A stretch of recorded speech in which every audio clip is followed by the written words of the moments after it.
You hear me now?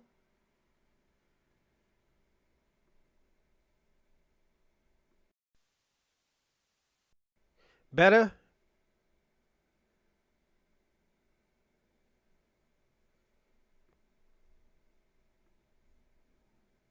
Let's see. You hear me now? Okay, I hear myself. Mm, I'm almost done, everyone. Just give me a second. Okay, sweet.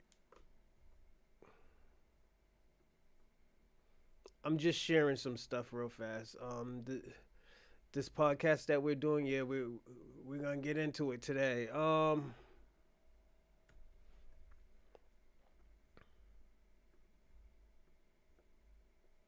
Mm,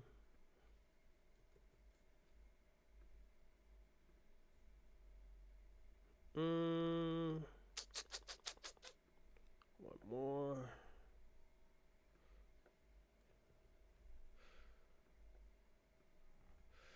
All right, I'm almost done. I gotta do. Let's see.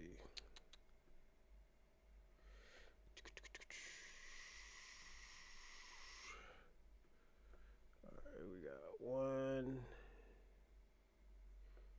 two. All right.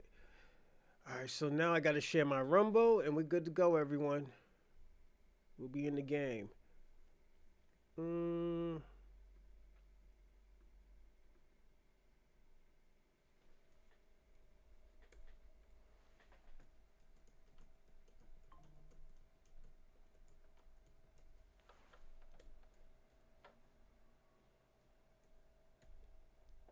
this one.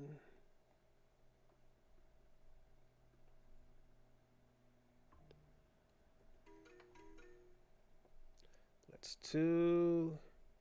And three. All right, we're good, everyone. And I want to say, and welcome. Good morning, everyone. And welcome to the Bronze Reaper podcast. I'm your host, Rosalind Perk.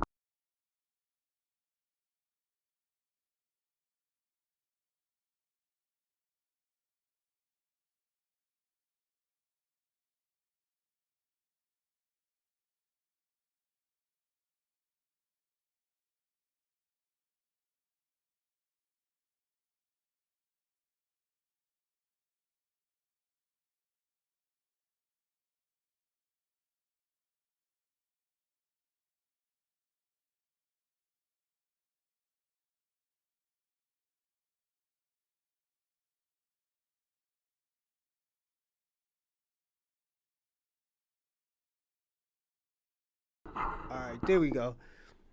And salute, Spence. Salute. Um, I want to say this. For months, we have been hearing people say, "Oh, yo, black people think they're Indians. Black people think they're Aboriginals, and all that cool stuff." Um, Let me see one second. And today we're gonna do a educational. We have been hearing people say, and we had, and today I didn't really plan, but I have videos. So if you're new to this show, first thing we usually do, we talk for an 45 to an hour.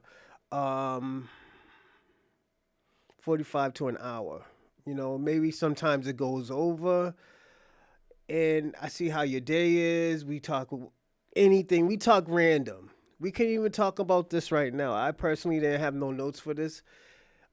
And the reason why I didn't have notes for this is because I don't. I feel like this doesn't need notes. I feel like, you know what, we should go on. How do people feel about this before we look at, documentaries, logics, facts, the whole situation, everything. And even with SPs, shout out to SP from Cali. He always say black people aren't natives. We have done a little episode of this, probably 5, 6 months ago, but I think we need to actually really talk about the reclassification or the classification of black Americans. Was black Americans? Were they please complete staff certification? You can hold on a second. You can over the next day. It will only take a couple of minutes. I got you. No problem. I got you. I got you. No problem. I got you. And we hear about this. People always call us pretendians and all this other stuff. But today, now we're going on facts, information, documentaries, people from native tribes. We actually have to talk about this. We actually have to think out the box and say, yo, are we more than just Africans? Are we just more than just black Americans? Are we foundational black Americans? Or are we the aboriginals that people talk about? Has this happened before? Absolutely. Thomas Edison. We found out Thomas Edison don't know. Thomas Edison probably didn't even know how to pour a cereal in a fucking bowl. But he knew about how to make electricity. You know, we're finding out it was Louis Latimer. The chairs, cars, fucking parts, components, everything. When everything that happens in America had a black hand in it. This is what we're figuring out.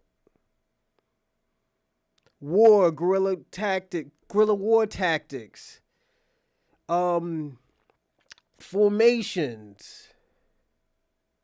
You know, even if we didn't create it, we innovated it. Everything goes through us. Are we? This is what we're gonna have to find out. Are black Americans the purest human, even specimen?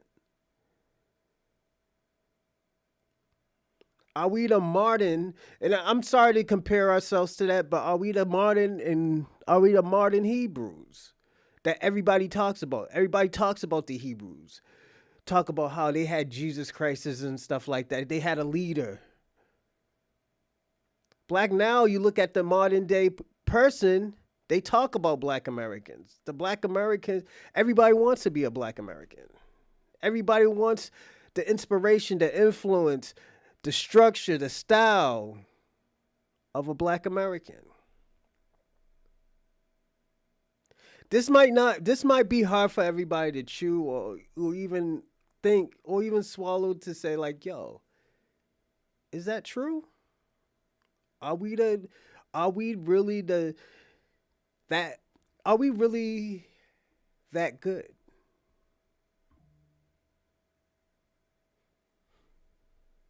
This is something to think about. This is just something to say like, okay, you know what? There has been other inventions, but it has never been innovated the way it is now.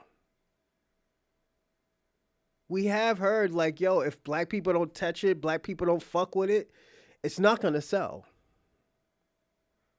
It's not going to do good as it's supposed to.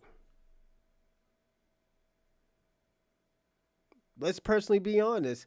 And you know what they will end up having to do? Overpricing it and making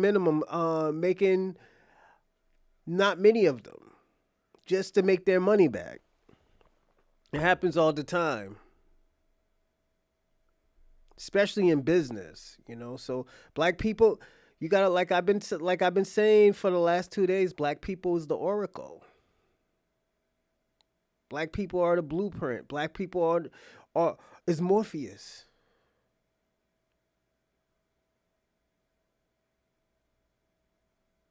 Let's think about it. Let's talk about it, and let's say this. Also too, I want to say this. Thank everybody who did the polls. Um, Let me see the polls. I know I did the polls. And I'll tell you the polls too. The polls will stay up too. Monoleo Monoleo, Monoleo, a Democrat plant or a Pan African shield? 78% of y'all said a Democrat plant or Democrat agent. Uh, the other two got 11%. Pan African shield and Black American disruptor. The other one is the Black diaspora scared to fight without Black Americans? 80 y'all said no. 92% say yes. Thank y'all for doing those polls. Those were actually I do that for fun just to see what y'all thinking about, what y'all want to do. And if y'all want to add comments into it, definitely you can add comments on it. And that's on my YouTube, everyone. And shout out to Kick. I'll answer your question on Ben. You don't have to delete it, man. You don't got to delete it. Um the KKK was right. I would say this. Evil. I had a Nigerian tell me that Nigeria will be the voice of the black people globally in 50 years. They're not even the voice of their own country. You know, maybe in like fucking infinity or never ever land. You know, I don't think they will ever be the voice, and the reason why people don't like Nigerians. You know, I'm just being personally honest. Not a lot of people like Nigerians. And the reason why a lot of people don't like Nigerians is because they're scammers. You know? Born enemy. They can't fight without us. They can't even fight the flies. The fly the flies be running them Africans like Tebow. Shout out to Born Enemy.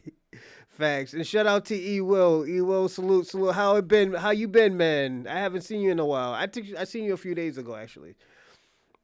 Yeah, but yeah, they're not no voice of anything. Only way they can do is probably scam their way of thinking that they're the best. It's like nobody be looking. Let me ask you something. In the black diaspora, people don't be like, "Oh, yo, let's listen to that Burner Boy," or that blah blah blah. Shout out to me. I'm gonna give myself credit because I do. I play certain music like I said, I like French music. I like French hip hop, French rap, or whatever the shit that they do. But most of those are Africans. But at the end of the day, they stand on business like Black Americans. They're influenced by Black people, and they'll tell you like, "Yo, we're influenced by Black Americans." It's not like in America, it's like, oh, we got to hold on to our culture, yada, yada, yada. No, France is a whole different culture. France is a whole different culture. And I'm sorry to say that. I personally don't think white Americans have culture, you know, if it ain't like killing or manipulating or, the whole nine yards. And I'm sorry to say it, it is. What is white American culture? Like the stuff that they did create, like basketball, baseball, and well, I think a Spanish person created basketball. I mean baseball, but basketball and like football and stuff like that. They run it financially, but at the end of the day, they're not the face of it. Like they're not even the face of their own. What's going on? E Will, salute, salute. We got a great show today. The reclassification of the foundational Black Americans or the Black natives, or if you like, Black Americans. I don't want to say African American because this is why we're talking about this.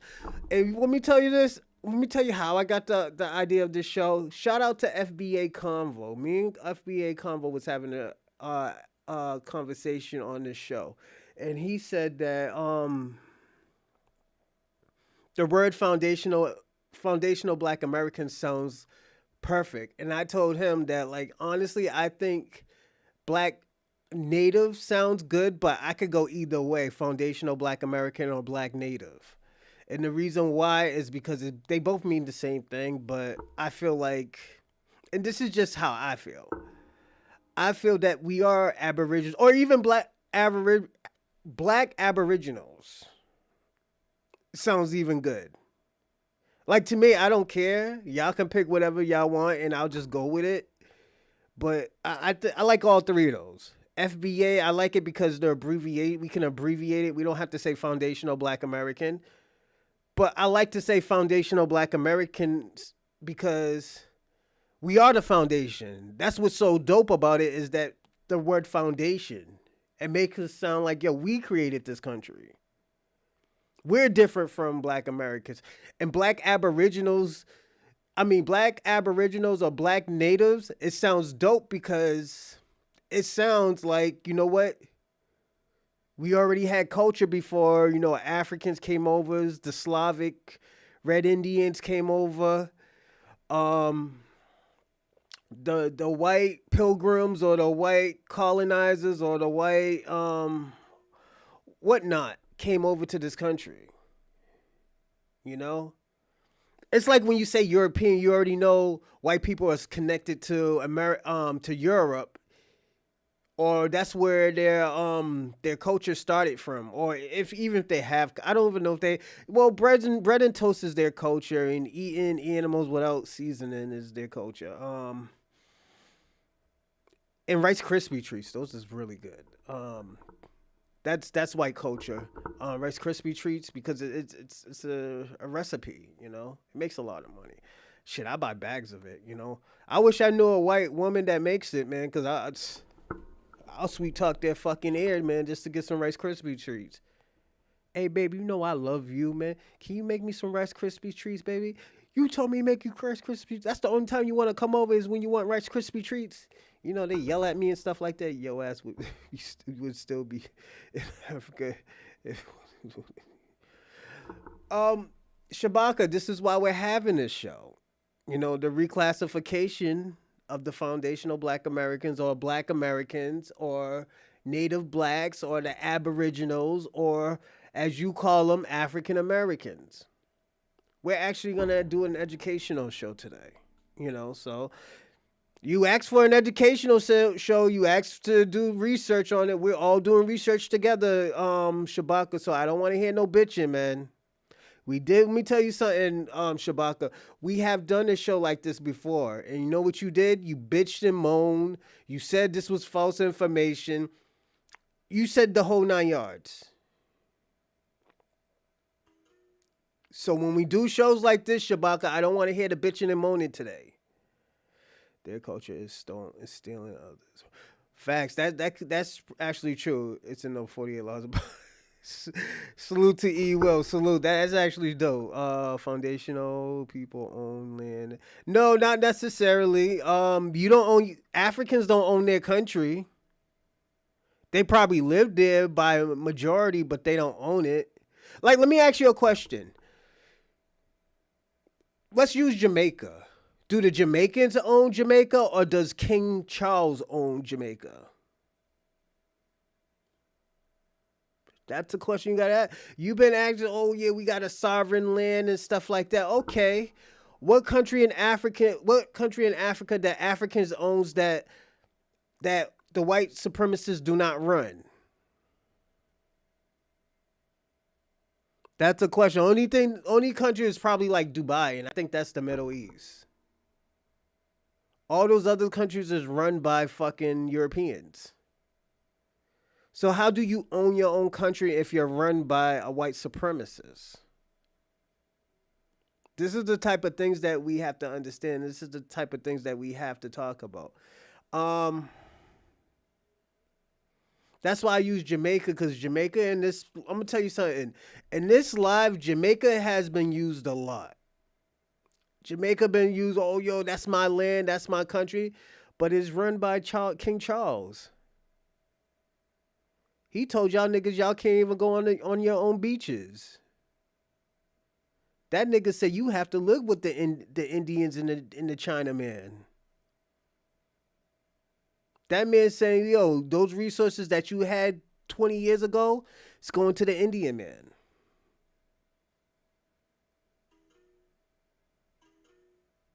Shabaka, why are you such a hater? This is not how you get people to be Pan-Africans. Pan-Africans is over. The Pan-African movement's over. He's just trying to linger as much as he can. Black Americans ain't gonna save you. I'm gonna be personally honest. Plus, it's too late to be a hater. Yeah, you're right about that, Ewell. It's kind of late now, man. When Dr. Umar was out here, calling himself the King Kong of consciousness and the Pan African Prince and shit, y'all niggas wasn't saying anything. Y'all was rolling with the punches, my nigga. I will tell you that. I will tell you that. Y'all niggas was rolling with them punches, saying that, oh, yo, he's a King Kong of consciousness and all this other, good for nothing bullshit that this nigga was saying, and none of y'all niggas said anything. Anything. I'm gonna be personally honest. Y'all didn't say anything at all. And I think I'm gonna personally say this. I know this isn't trending right now, but this topic is very important. And the reason why I say this topic is very important is it's because give me a second, everybody. It's because we don't talk enough about it. Niggas laugh at us, call us Indians and stuff. Yeah, that's cool. You can laugh. Now we gotta talk about it. Now we gotta talk about, okay, you know what? Let's do a research show on it. Let's do a research show on it. You know? Let me see what Shabaka say. You have no information or proof of anything you make up. Africans own Jamaica, which no, that's not true. Which was colonized by the England. So that means you don't own it. If you got colonized, that means you don't own it. You don't have a sovereign land. That's what it means. If you got colonized and somebody took, when they say colonized, they mean took. They took that land. You know what? Let's do this.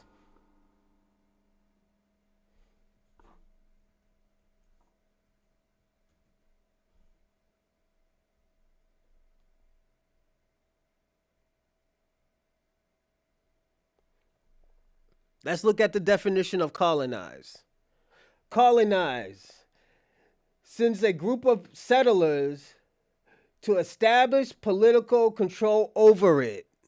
That means you don't own that country. Y'all don't own Africa. Y'all don't own Jamaica. Y'all don't own the Caribbean islands. This is what colonize mean. You said it, Shabaka. So what am I making up? You used the word colonized by England. What's going on? South Max World 001. Salute.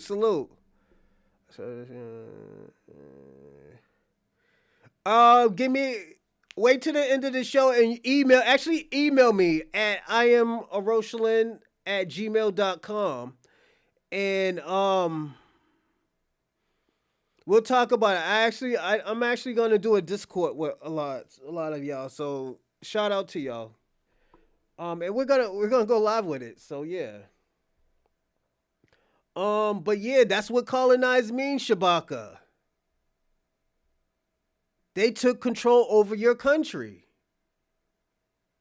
You don't have a sovereign country. Jamaicans don't have a sovereign country because the English took control over it. First it was the Spaniards. Now it's the Europeans. They just passing you around like a hoe. And salute to Jamaica and stuff like that. But at the end of the day, like I told y'all, they're gonna have to fight. There's gonna have to be bloodshed. Like and I'm sending out my prayers to Jamaica right now because they're going through a very, very tough time with this tornado or hurricane. And I hope all of y'all get safe out. I hope all y'all be safe out there in Jamaica and stuff like that. My love goes out to you and all y'all family out there. And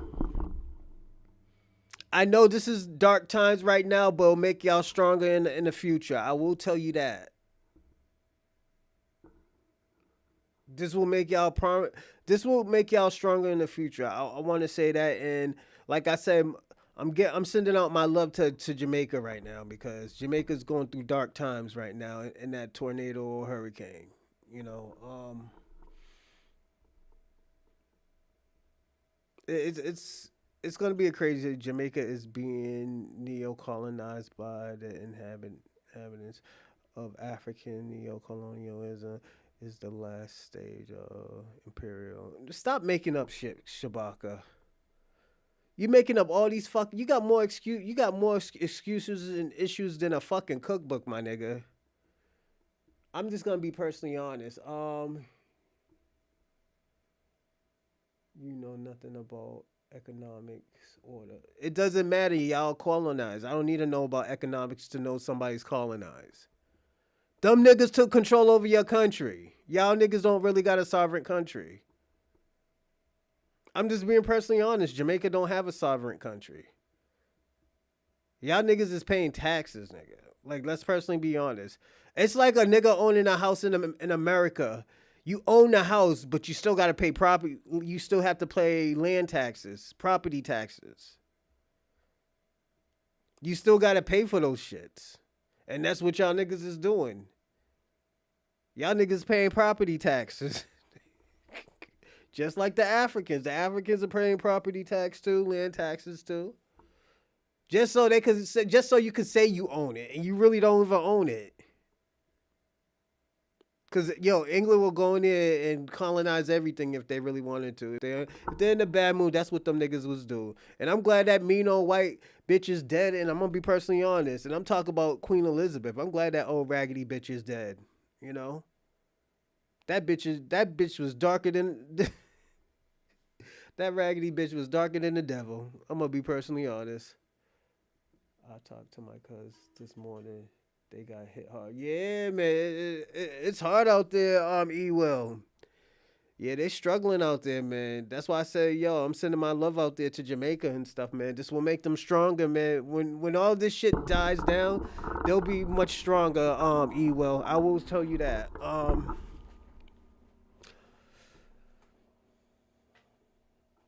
It was sad, man. It's sad out there, man. And like, yeah, we joke around about Jamaicans and stuff like that, but we don't want them to get hit hard like that, you know. We're not fucking, the devil or anything. You know, we still got love for Jamaica and stuff like that. Yeah, we talk shit about Kwame and shit like that and all that other cool shit, but like I said, we still have love for Jamaica, you know. Some of them niggas who do ride out with us, they are Jamaican, you know. And I'm only giving shout out to the niggas that we ride with, you know. I'm gonna be personally honest. Cause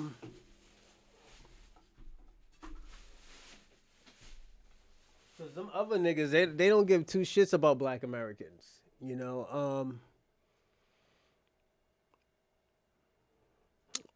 I'll be honest about that. That's the only thing. That's the only people I have love for is niggas who have love for us.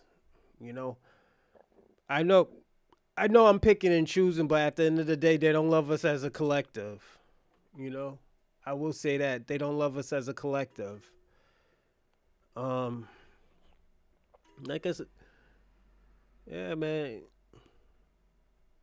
and like. If y'all are Jamaican in a live chat too, go check on your family. See what you can do, even if it's a little something. Anything little can help. I will tell you that. Anything little can help. Just, if you're a Jamaican, try as much as you can with Jamaica, because I know niggas is still trying to, it's out here trying. This nigga Shabaka talking about, that the fucking Pan-Africans ain't gonna help. Pan-Africans can't even build a fucking school, nigga.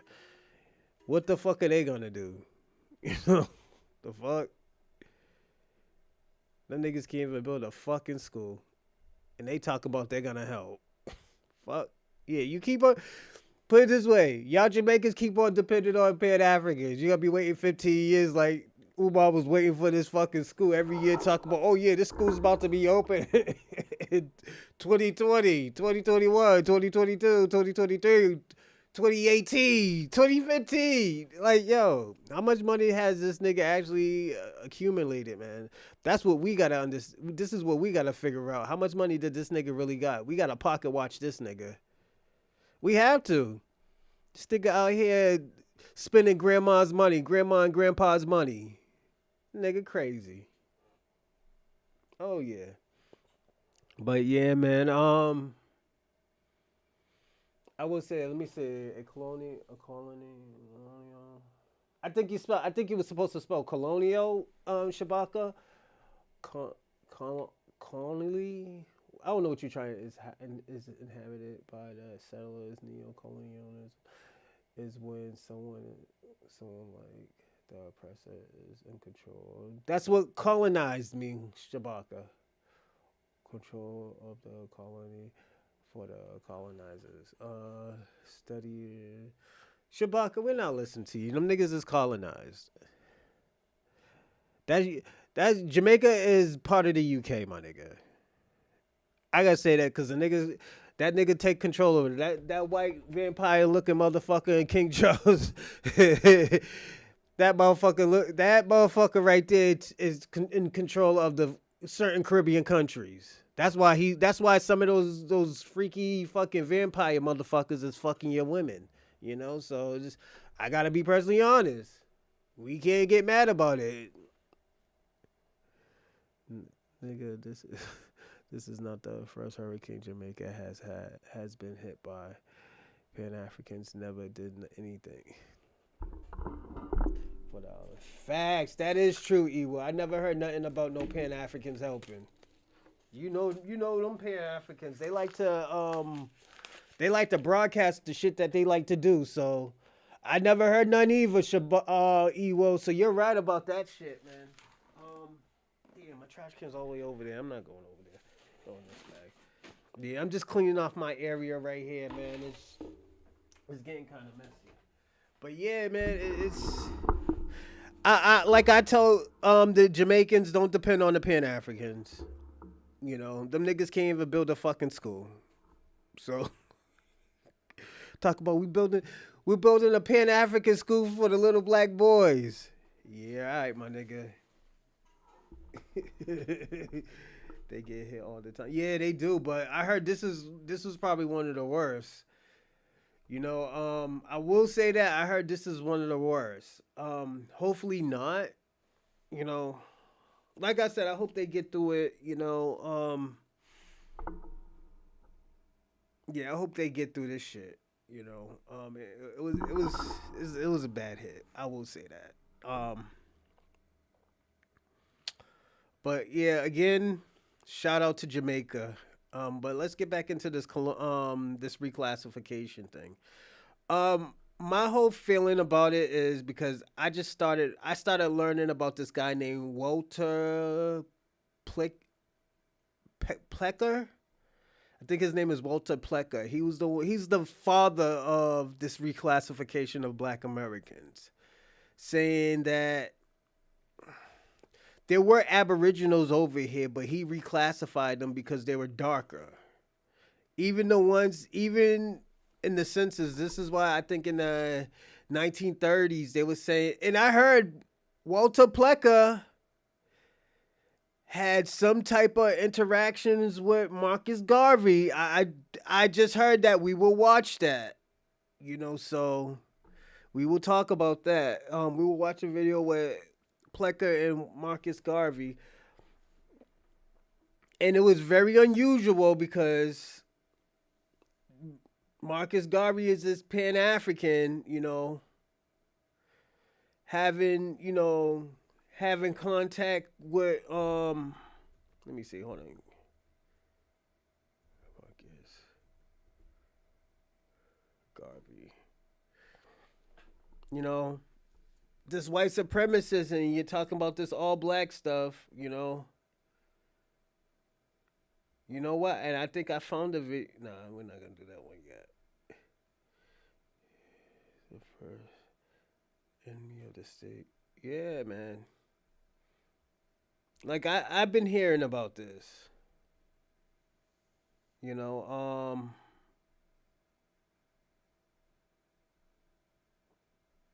hold on.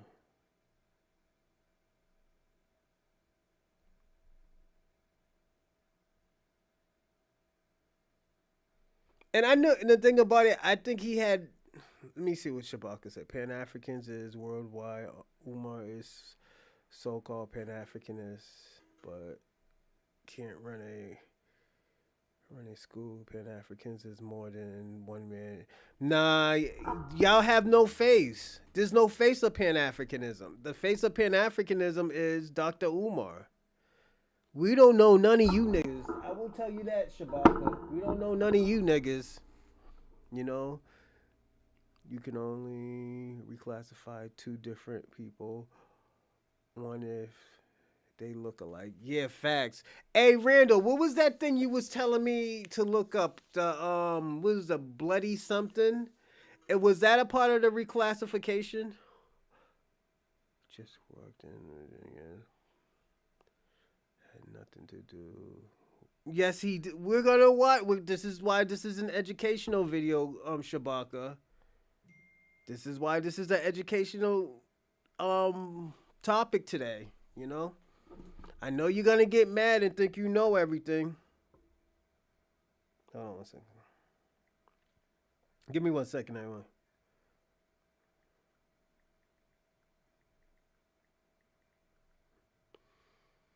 Yeah, this is why this is an educational video. This is why I said what I said in the beginning. You know, Devil Punch Bowl.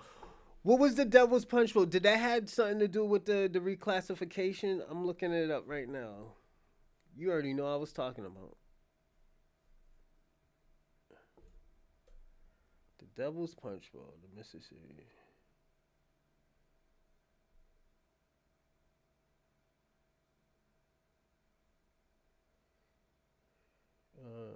The forgotten tragedy of the Devil's Punch Bowl. Oh, what the hell are they hiding at the?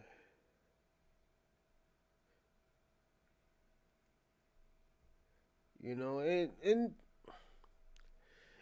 this is the thing, Shabaka. I will say this: when there's rumblings, you're just trying to tell us that, oh no, that's nothing. Just keep on, just keep on holding this red, black, and green flag. That's no rumblings. You talk a lot about the ancestors and all this, you know, other stuff. I do want to say this: the ancestors are talking now. The ancestors are talking, Shabaka, and the ancestors are saying, "What is this African American shit? What is this African shit? We never went by this." The old heads, the generational old heads, are saying like, "Yo, what are these Pan Africans talking about? Why are they calling us African American?" Captain Toro and AES. Oh, the face up in there. Oh, you mean Abraham Toro, who don't want black people into his country, or or Captain Toro, the one who said that he's not gonna ally himself with black people, with Africans. He's gonna ally himself with Vladimir Putin. That guy, the guy who talks about unity of Africans, but his unity lies with Vladimir Putin and was it China? Like, come on, let's not do that. Let's not play ourselves, Shabaka. You talk about white man this, white man that, but what is Abraham doing right now? Who is he lining himself with now? The Russians? I thought this was a pro-black thing. Why are we seeing white faces is everywhere? This is what's different between me and you. I don't mind judging white supremacy, but I know not every white person is bad. I know I know most white people do want to help. Certain people want to help, but if they want to help, you got to fall in line. Russians are still white. Yeah. Don't like black. Yeah, and they don't like black. Yeah. Absolutely, you're right.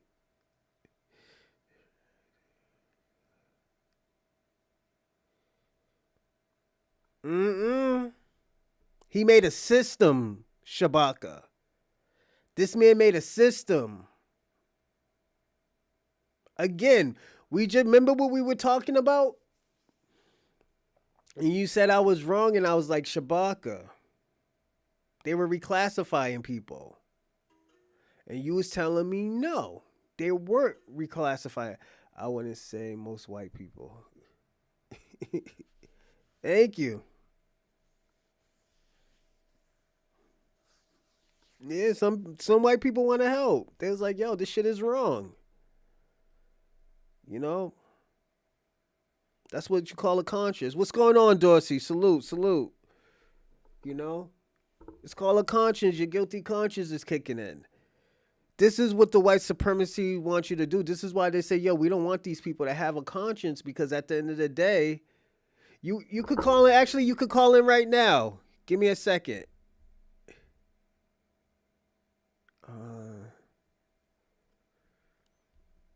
Because I'll give you 20 minutes to, talk your shit. Give me a second. Gmail. Volume.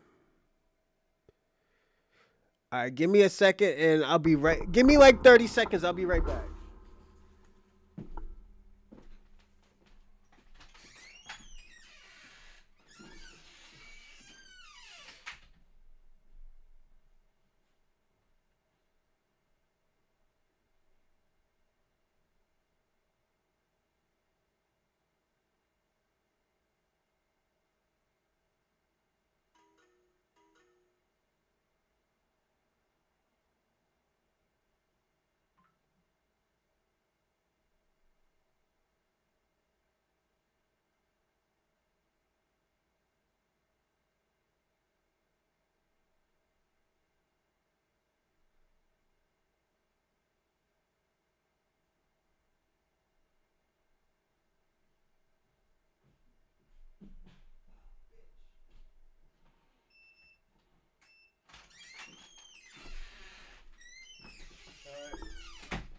All right, I'm back, everyone. All right, Dorsey, you can call in now.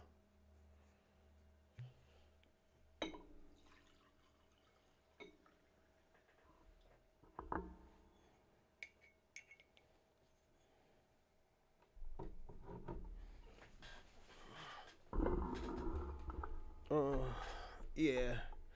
Was one of y'all trying to call me one time? I gotta fix that. What's going on, FBA Convo? Salute. Hey, yo, you inspired me to do this show today. The reclassification of the foundational black Americans. You inspired me. Remember we was having a conversation of what names sound better? And I was like black natives. I'd say, but I don't mind saying FBA or foundational black Americans because I understand it. Yeah, you inspired me to do this show today, actually. Salute to you. You know? But yeah, Dorsey, you can call in. Yeah, man, salute, man. All right, that's you. Call from Dorsey. To accept, press 1. You, Dorsey.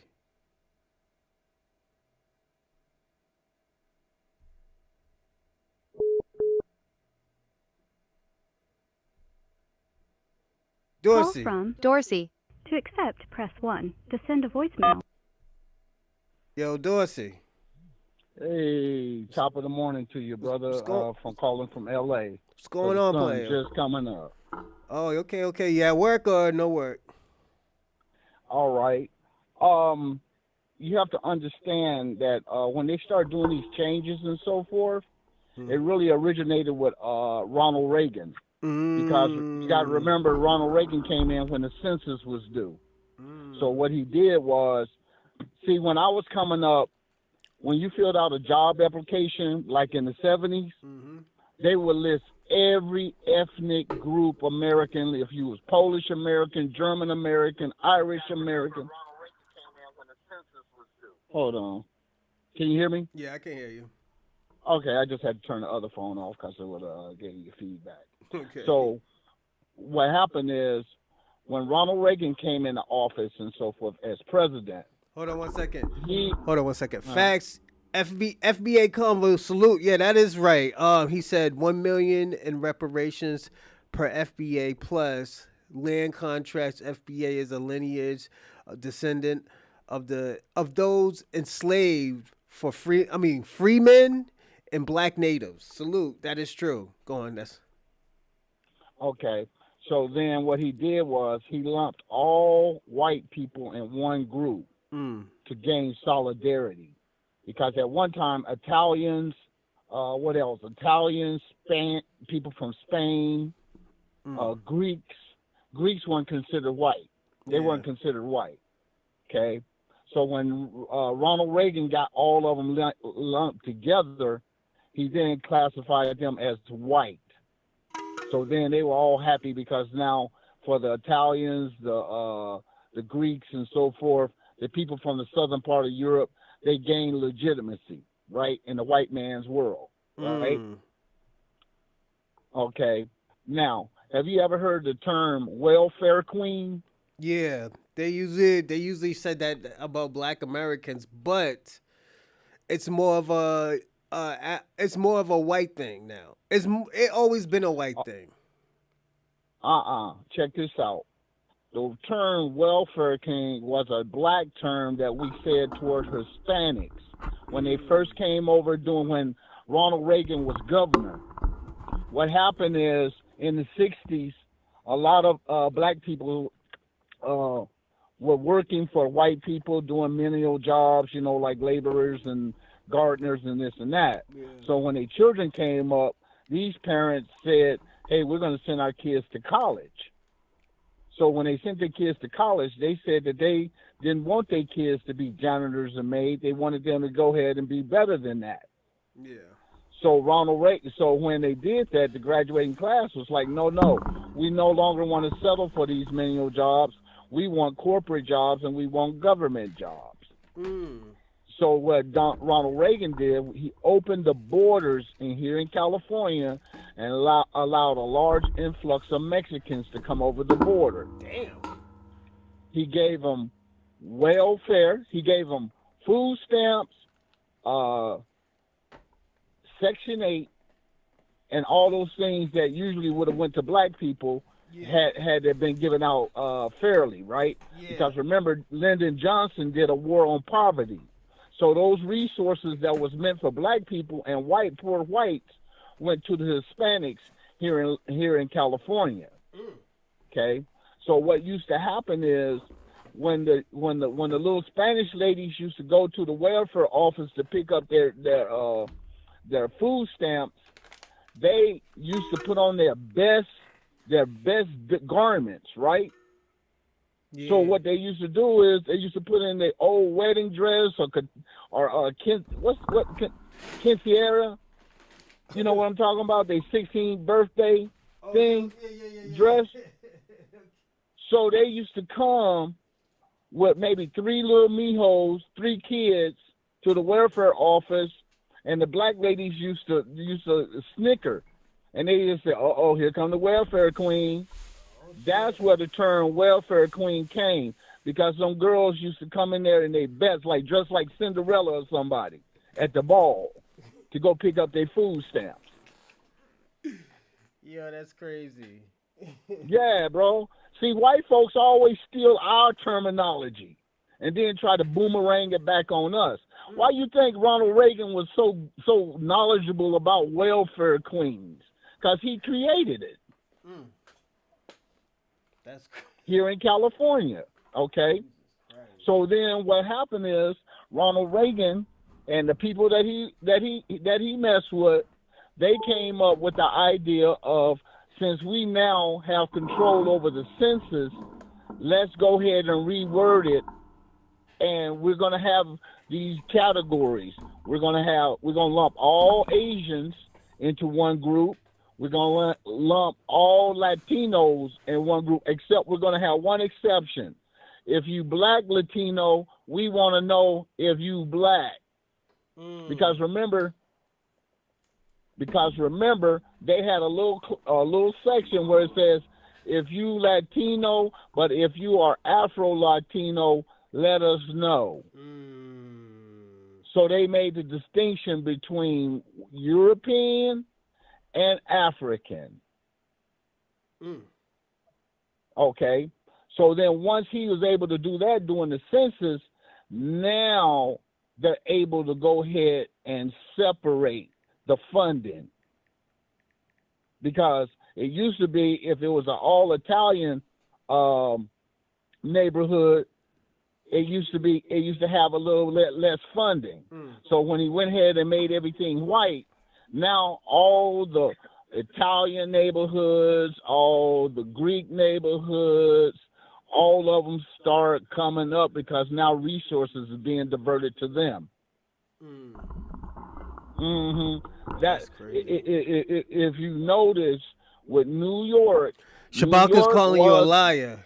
Shabaka said, Shabaka, you can't even talk shit, man. Come on now. Do you really want me to divert from what I'm talking about, trying to educate your po black ass? Because, see, I'm an FBA. We ain't black no more, so I can talk that shit now. With your po black ass. You know what I'm saying? So go on and snack on your bushmeat sandwich and listen a bit. You might learn something. Yeah, he think he know everything. That nigga think he know everything.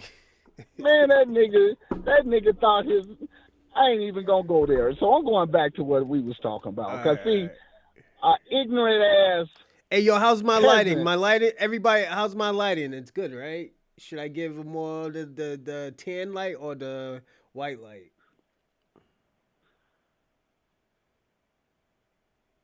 Hello? So anyway, so then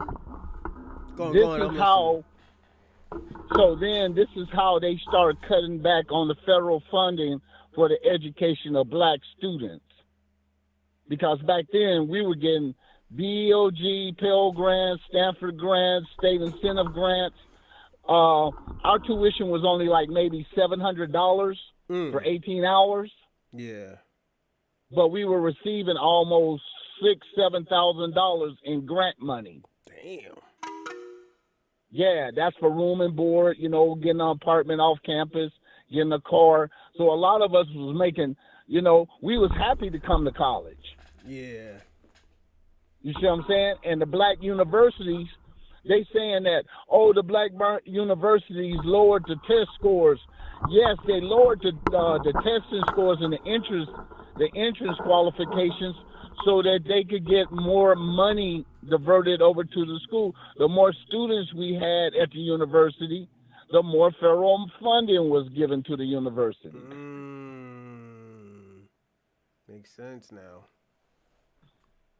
You understand? Yeah. So Ronald Reagan was like, we're going to cut back on that. It sounds like the drug dealer, Ronald Reagan. Yeah. So if you notice when Obama came in, he told these kids that they could have student loans, right? Mm-hmm. Did you notice how the university started, blowing up?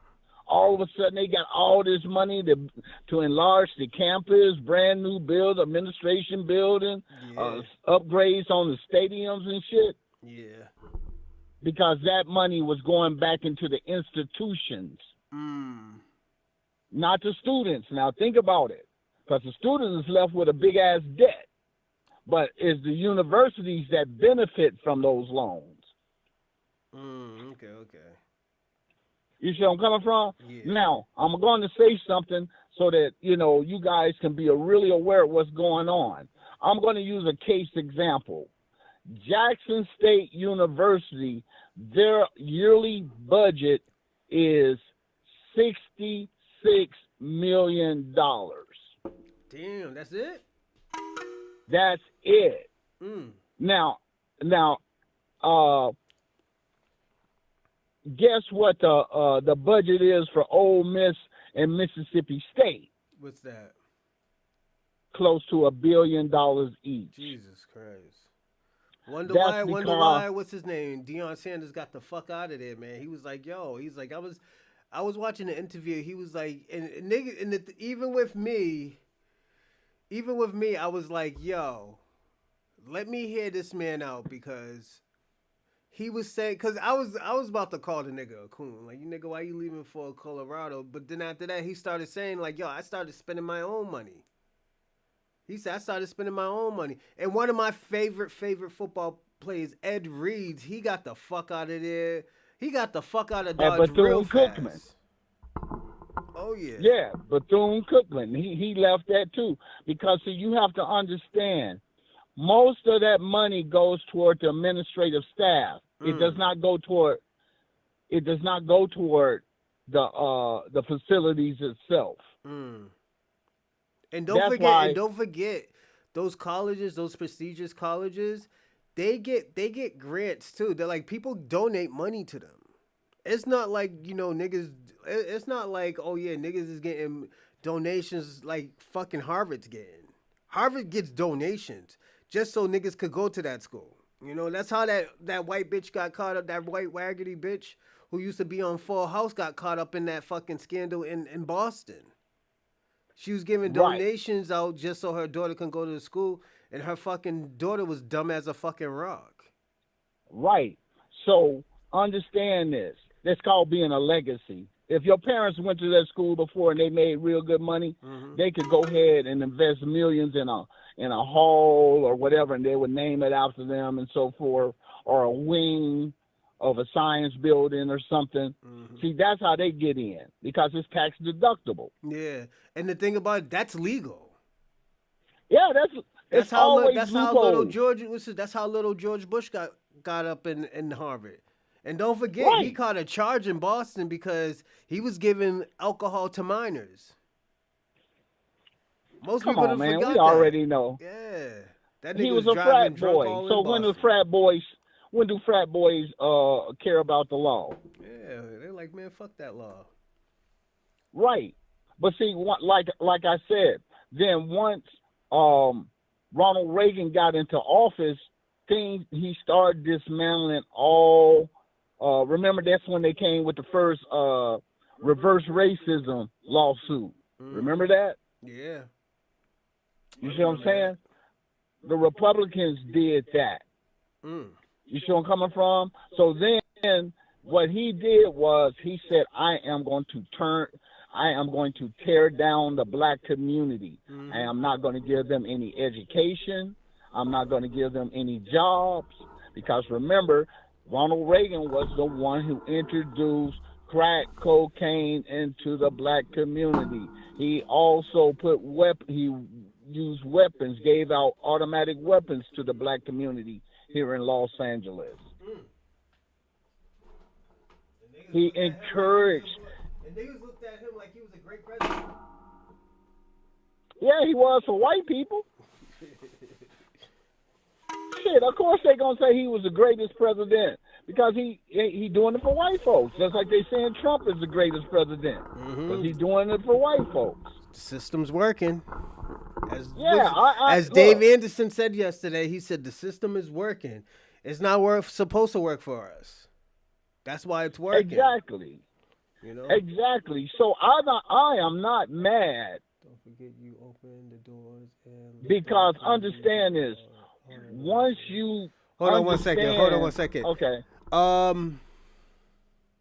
You got people walking around in the streets butt ass naked. They already crazy. Facts. Born enemy. Yo, you know what? I'm gonna say this. In Boston right now, that shit look like Figueroa. That shit look like Figueroa Street right now.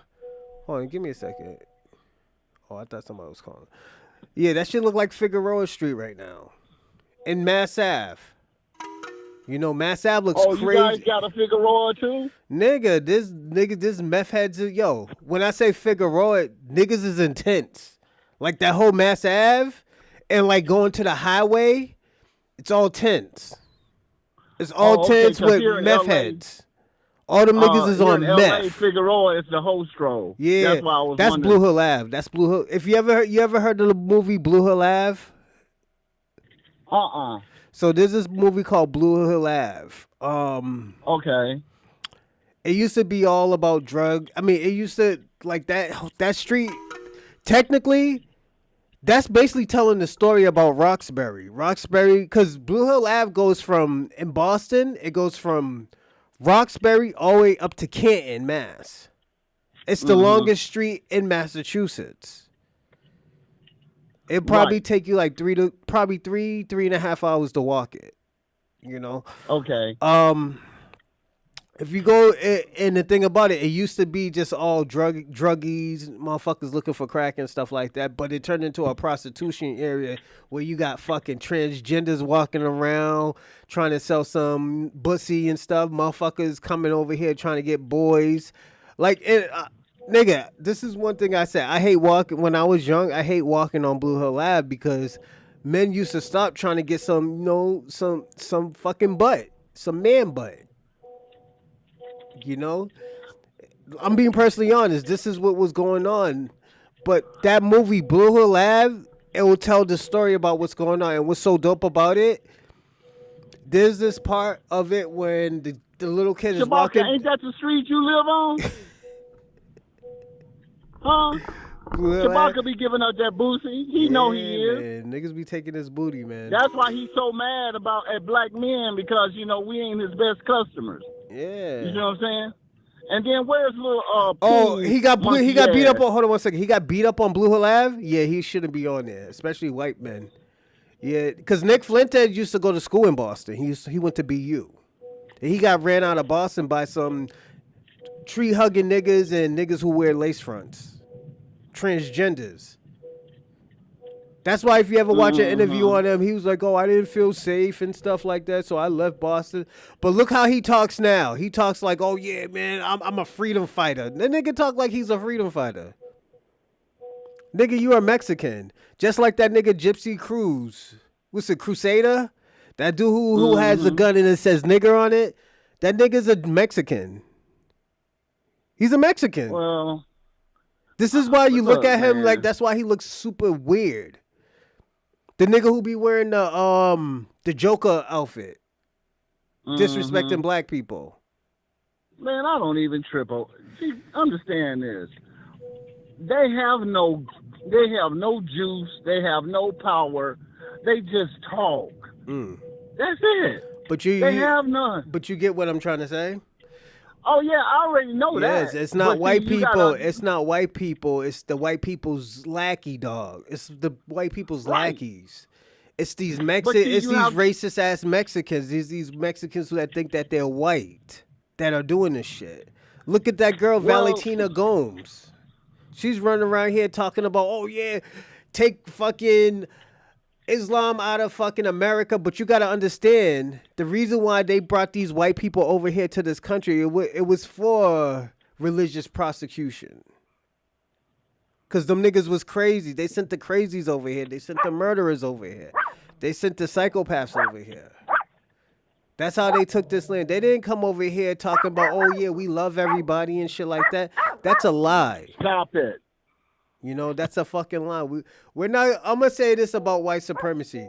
If you think these niggas came over here talking about, oh yeah, we came over here to have solidarity with the natives, no, nigga, that's a lie. They came over here to take this fucking land, and they sent the crazy and the murderers over here.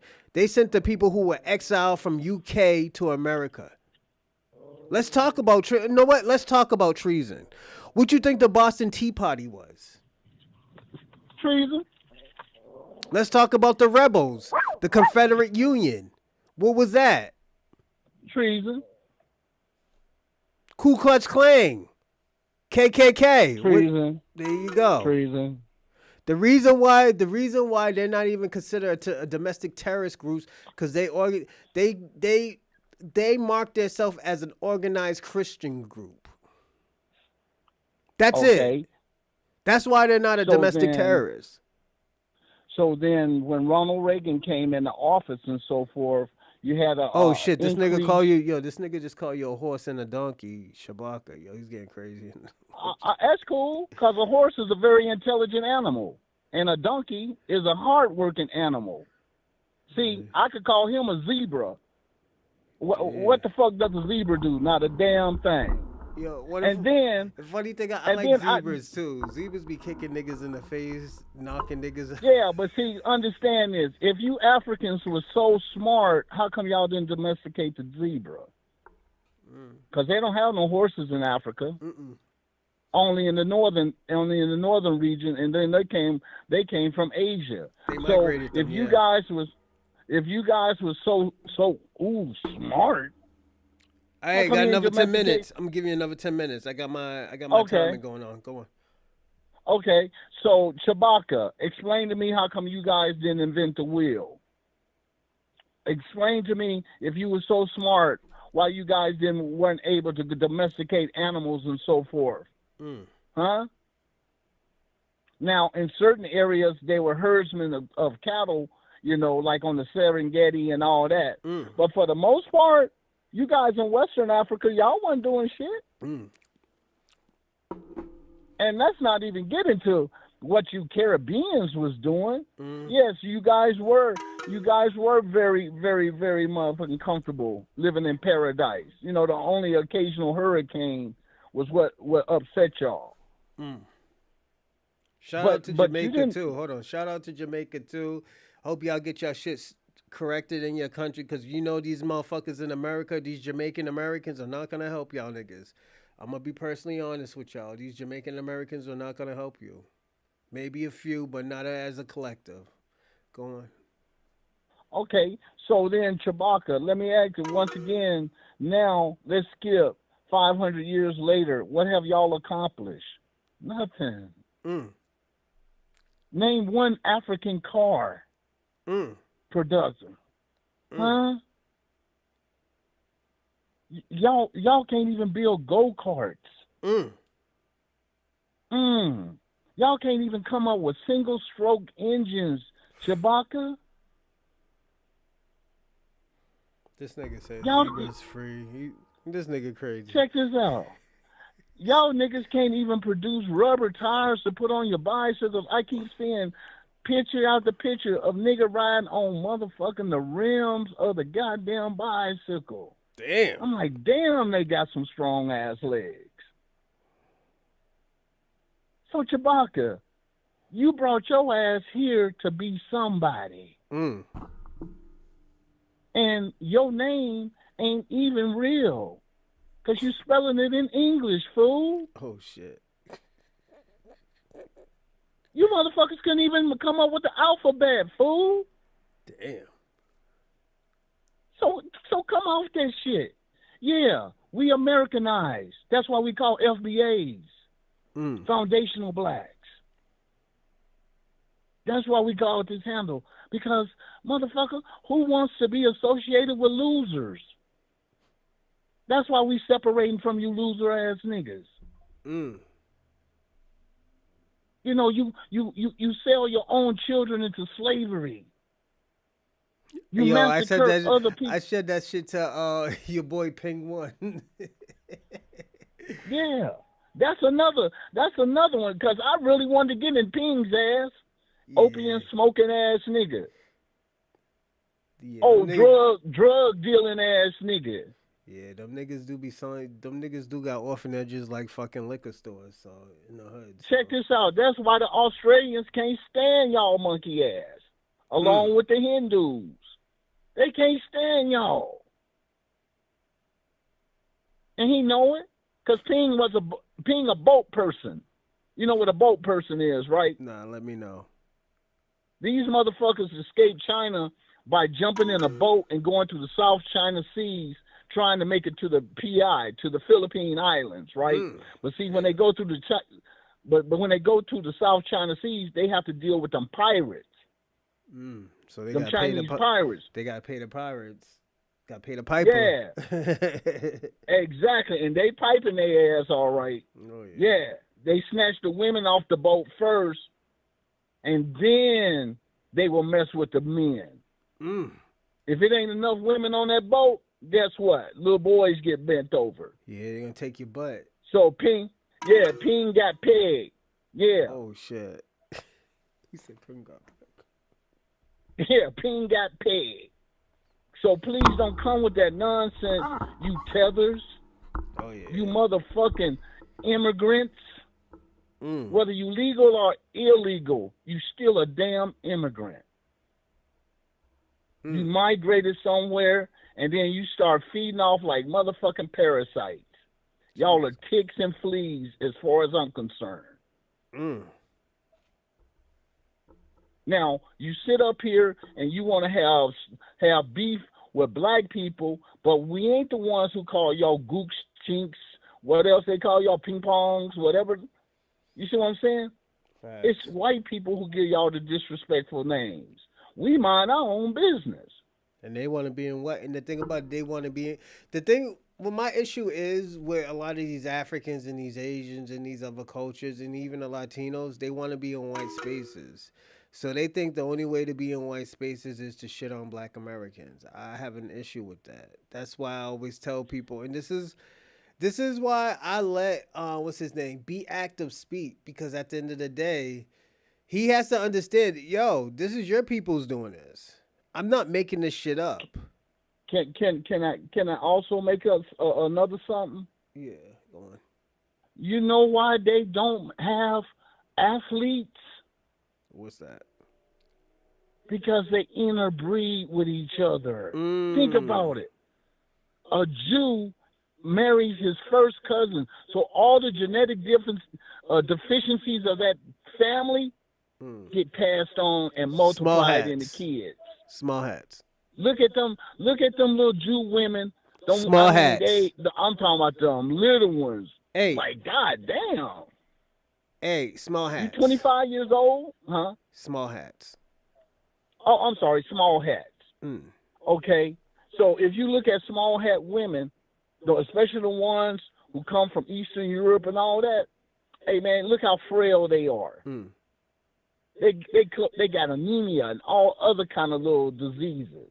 Okay, that's from inbreeding. And then you look at the Africans, inbreeding. Shabaka said he has Shabaka said them niggas got flying cars. They got flies in cars, yeah. Yeah, y'all, you got to roll down the window because you can't afford no damn air conditioning in your car. So, yeah, you got flying cars, yeah, all right. You got the flies in the car. That's what you got. Because y'all got clouds, swarms, nigga, swarms of locusts, swarms of flies. Because why? Because y'all shit in the streets. You throw your garbage in. You know, you ain't even got common sense to put the shit in a trash can. And if you notice, a lot of you ever seen, I can say Mexican. So you ever seen them clubfoot Mexicans? No, I never. Yo, I'm gonna tell you this. I'm gonna tell you this. We don't have that many Mexicans in Massachusetts like that. There's there's like a little community of Mexicans in Jamaica Plain where I'm from JP. But there wasn't that many Mexicans where they got the fucking Mexican mafia. Like they have Latin kings and shit, but they don't run Boston. They gotta go out. They gotta go out to like Chelsea and those type of areas. Because we'll run them out. We'll run them out of Massachusetts. There's too many. I'm gonna tell you this. So have you noticed? You know how like you can't wear every color in California because it might be a gang. In Massachusetts, you can't wear a hat because most of those hats are gangs. Like I noticed that. So it's just like I can't I can't wear I can't wear like a Oakland hat because that's a street gang. I can't wear like even certain Boston Red Sox hats. I can't wear. Right. You know. So so let me ask you something. Have you noticed a lot of Jamaicans with deformities, like chicken wings, club foot, all that shit? Yeah.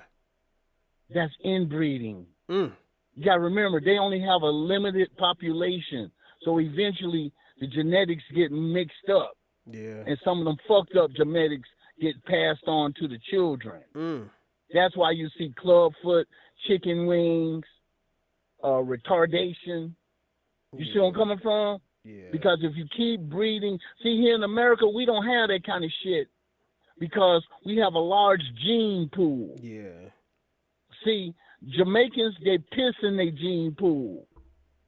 That's because they true. only fuck with the people in their neighborhood, which Facts. usually, oh, that's my cousin. Yeah, nigga, that is your cousin, nigga. Oh yeah.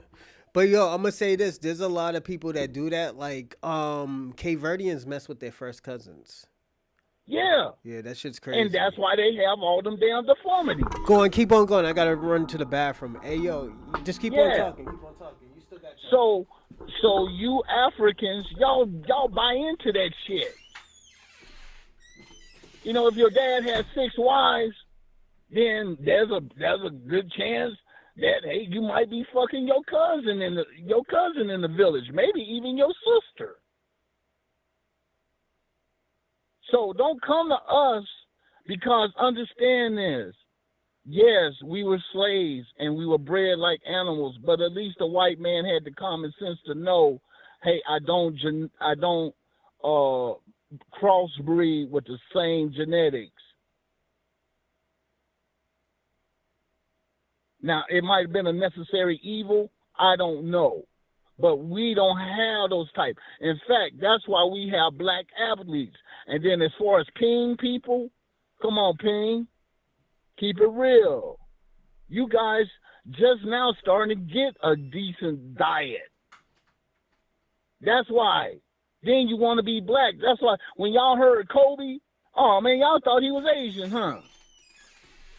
Y'all was so happy to jump on Kobe's nuts, huh? Every Asian wanted to be Kobe. Am I right or wrong? Because they thought that he was Chinese or Japanese. Because Kobe is an Asian name. That's why y'all ride on black people nuts, nigga. Damn. Y'all still ain't got no basketball team. You still ain't got no football team. Shyhan You still Sharks. can't. The Shyhan Sharks. Yeah. And that's why. And as for the small hats also, they don't have no Olympic team. Oh, you know? I never knew that. Look at them. They might participate, right? You know how they give the kids, the little slow kids, a little trophy Special, just because they Special Olympics? participated. You talk about the Special Olympics? No, I'm talking about, when, nowadays if the kids play T-ball or pee-wee football, they all give them a trophy because they don't want them to feel like they left out. That's the same thing with the Olympics. They only allow them into the small hats into the Olympics so, they can make it seem like it's fair.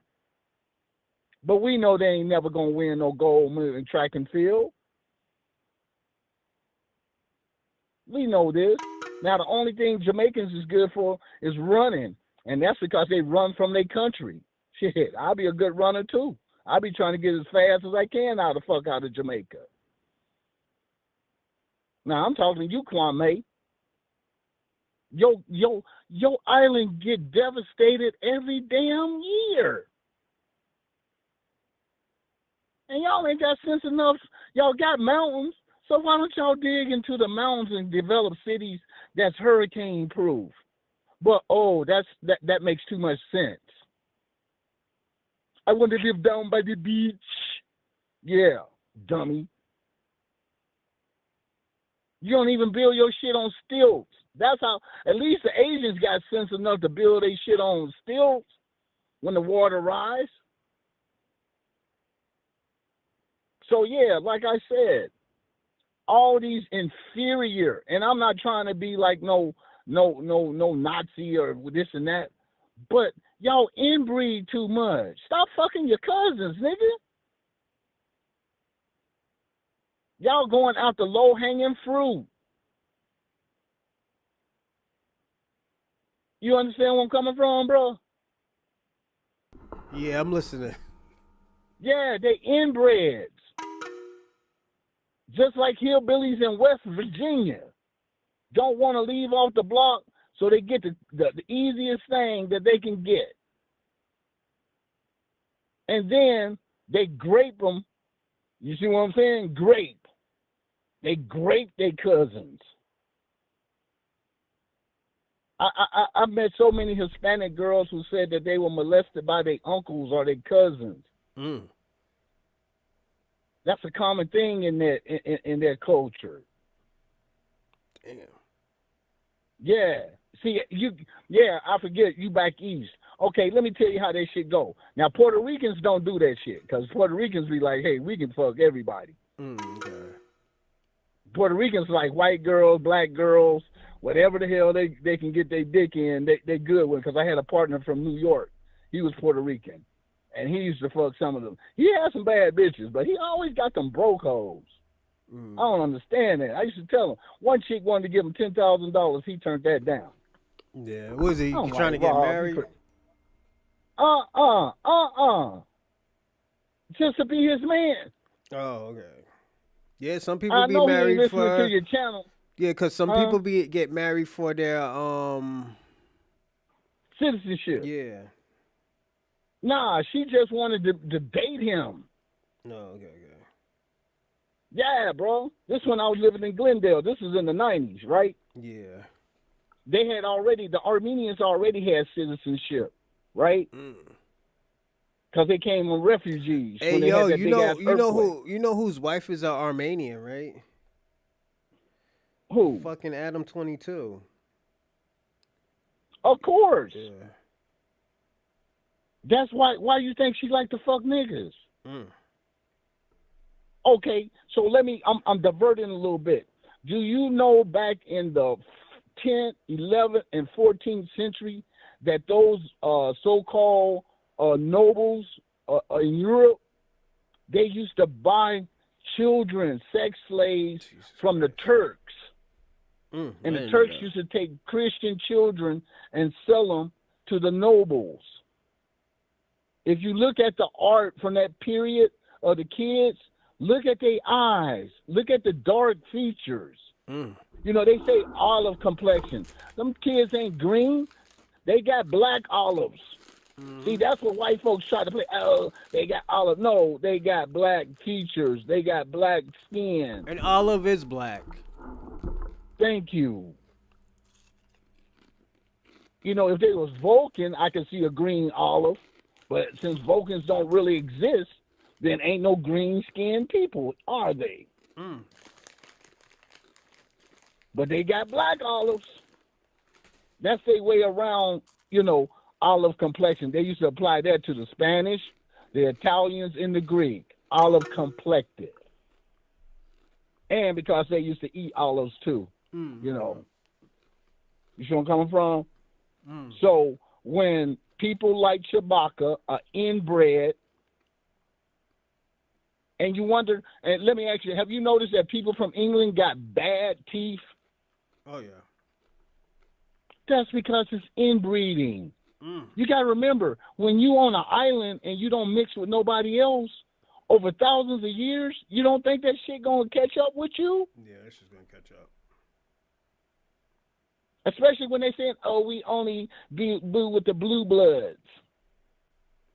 Now, let me ask you something. You took up biology, right? Nah. I didn't need to. Oh, you didn't? No, I didn't need to. Okay. Red blood means it's got hemoglobin. It's got oxygen in it, right? Yeah.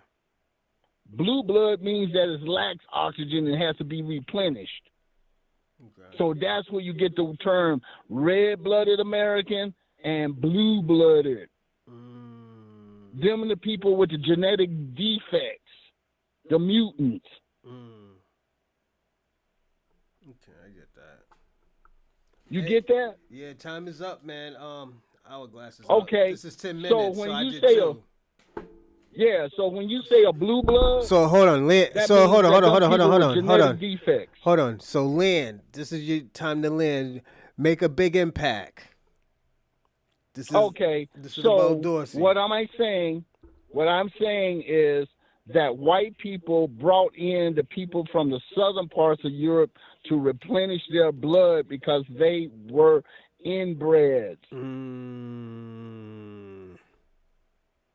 That's crazy. You know, Ibernia, all that. And then the reason why they wanted the Spanish, the Italians, because the Moors. Didn't the Moors fuck all of Spain? They used to sell sell their women to the Moors because they were considered high class humans. a higher Right. class of people. Okay. Didn't Hannibal go into Italy and fuck all they women? Mm-hmm. And then the Greeks used to be a colony of the Egyptians, so Mm-hmm. they was mixed with black blood too. Mm-hmm. And the reason why they even mixed with black blood because they colonized Egypt. But I will say this: 10,000 years before that, their ancestors told them, Africans or Kushites or whatever they want to call themselves, they told them to keep these Europeans out of Africa because they're savages and they're uncivilized. These niggas did not listen and they say, oh, yo, you know what? We could all grow from each other. They did this kumbaya Democrat shit. And this is why Africa is what it is. Because they didn't listen to their ancestors. Their ancestors said that. Their ancestors told them, do not let the Europeans in here. Do not let these cave people into this fucking country because they're going to colonize it. They're savages and they're brutes. They didn't listen to Disease their written. ancestors. Disease written also. Mm-hmm. Okay, so like I said, I'm touching down. Chewbacca, you cannot ever say nothing. You ain't never gonna be genetically superior to me. Mm. You'll never be genetically superior. Mm. I don't have no. Check this out. I have strong teeth. I have a quick mind. Mm. That's because of our diet and the environment. We're athletic. Y'all are frail. Mm. You can't comprehend higher math. Name me one Jamaican mathematician. Name me one African mathematician. Damn. You can't.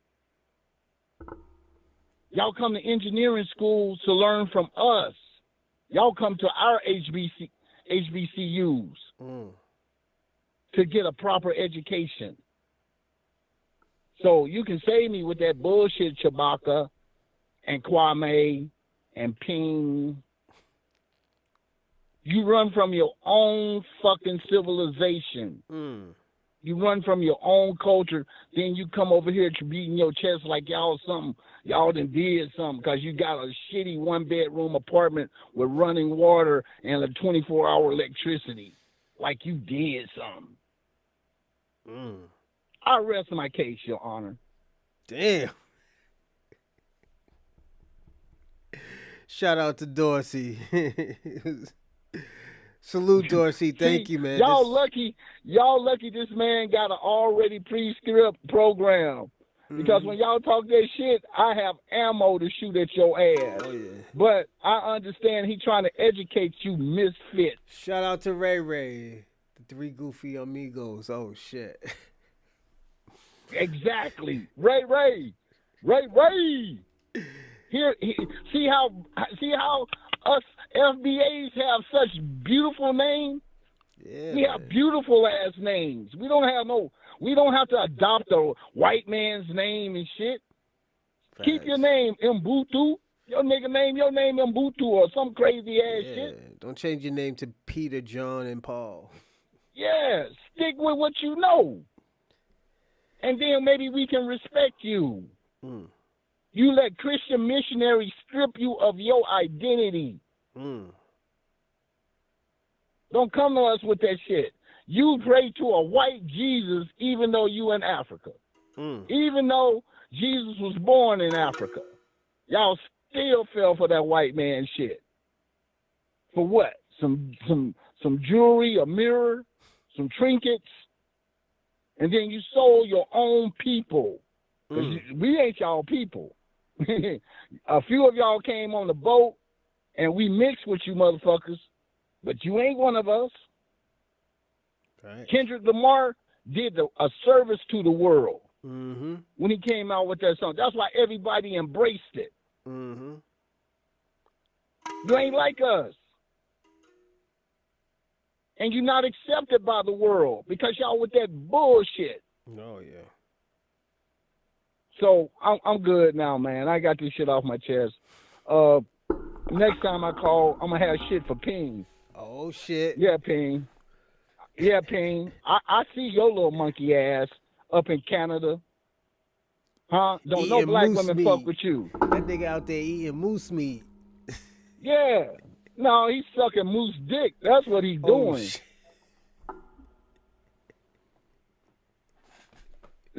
Sucking on milk, moose milk. That's what that nigga Shit. That drinking, nigga moose say he's milk. sucking on moose milk. Yeah, crazy. And they tell Ping, that's not a female. He don't care. He just want that moose milk. That man's nuts. Yeah, he got mad. I told him, I was like, yo, you're gonna end up crashing out. I've been told him he was gonna crash out. He didn't Yeah, he listen. gonna crash out because he be sucking them moose. He like elk dick. He like moose dick. Yeah. You see what I'm saying? Oh yeah. He like that shit. It's a little scrawny ass. I bet you Ping only weighed like 89 pounds, nigga, soaking wet. Lifting rice. Yeah. A hot meal to kill that nigga. Too many calories. Oh shit. That nigga have to monitor it. Hey, you know, like when you get really fucked up, you know, you've been out on the motherfucking desert too long or desert island, they bring you back to civilization, but they got to monitor your calorie rate because you can't take in too many calories too quick or you'll go into shock. Yeah. That's Ping. Oh shit. Ping just now tasted meat for 10 years. Now he think he the shit. Nigga, you know you was only eating rice. The nigga's feeling himself. Yeah, and soybeans. Or also too, Asian people eat porridge. So you know how we eat grits and stuff? Right. They eat like porridge, it's like porridge rice. And they put like little bit of like fish and shit in it. Fish and that's like fish because it's porridge. It's like watered down rice. So that's why they have diarrhea all the time, huh? Probably, I don't know. Probably, yeah. Porridge. It feels like I had it before because my baby mother is Cambodian, but I just want you to think about this shit, right? Yeah. Hey, check this out. You know them rice patties and shit. Oh, I don't are eat those. self-sufficient. Yeah, I don't eat those. No, I'm talking about rice patties. You know where they grow the rice, right? Yeah. You know Chinese people go and shit in that to give back the nutrients, right? No, I never knew that. That's their toilet is the rice patties. Then they throw a little fish in the motherfucker or crabs in the motherfucker, and then they eat that. So you eat shitty fish. I'm gonna tell you and this shitty dope crab. ass shit I had. Yo, I went to this Asian restaurant. No, my baby mother's sister made it. It's like they chop up the fucking lobster, like all like from like the body to the claws and shit like that. They throw some type of season. Yo, it's crazy, but it's like super dope and good. I will tell you, yo, try that shit. When I get the name of it, I'll let you know. But this other shit I be having, yo, like some of that shit be dope, but be careful with some of that shit too.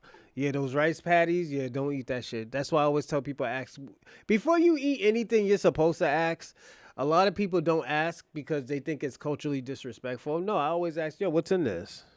You know? And if they say, oh, why? Nigga, I'm allergic to pork and I don't eat shrimp. You know? Well, like see, I like benefit. me, I have a Hebrew diet. Like I have a Hebrew diet. Right. Like I don't even eat and I love catfish, but I don't eat catfish. It's good. Because it's a bottom feeder. Yeah. Like motherfucking Ping. Mm-hmm. It's a bottom feeder. Catfish Ping. Like the only thing I'll probably eat is probably maybe lobster 2 to 4 times a year and maybe crab. Other than that, I won't eat it. What's up? Does your baby mama, does she have strong teeth? Like a good smile? Yeah. You know why? Why? Because they're eating that calcium from the shellfish. So, you know, they're getting an intake. See, Ping people don't do that. Hey, yo, you want to hear something crazy? My baby mom is allergic to shellfish, but she still eats it. Well, shit. I mean, that's all she had to eat when she was growing up. Yeah, because don't forget about that Khmer Rouge. So most of these people who are here now, they were born in Thailand. You know? That Khmer Rouge shit happened. They were in a concentration camp. So they were born Right, in in Thailand. Cambodia. Yeah.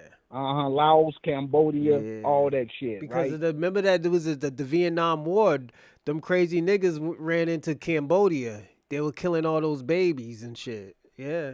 hmm So yeah, You see where I'm coming from? yeah. Now, you know who the mountain people up there in Vietnam and Laos and so forth, right? Who that? Them dark skinned Asians who was in the mountains and shit. Mm. Because see, what happened is I think they called the Magars or Yeah. some shit like Hey that. yo, 2 more minutes because we gotta start the show. Go on. Okay, so what happened is the white Asians chased them away from the coastline, and they had to go up and retreat into the mountains for fortification reasons, right? Yeah. Hey yo, you might need to And them hurry people, up because yo, Shabaka, yo, he's going in on you right now. But go on, man, finish. I That don't nigga's fuck calling with you no an peasant. idiot. Talking, yo, he's talking crazy. This nigga call you idiot. Call you Shabaka, self-hating, Shabaka. zombie, stupid. Obviously, But hold on, no, I no, no, touched no, the no. Finish, no, nerves. finish what you saying. Then after that, yeah. This nigga's talking crazy though. But go on. Hey, the Asians, the white Asians, pushed the dark-skinned mountain people into the mountains. So when the United States came into Vietnam, they hired those mountain peoples to be their soldiers. Mm.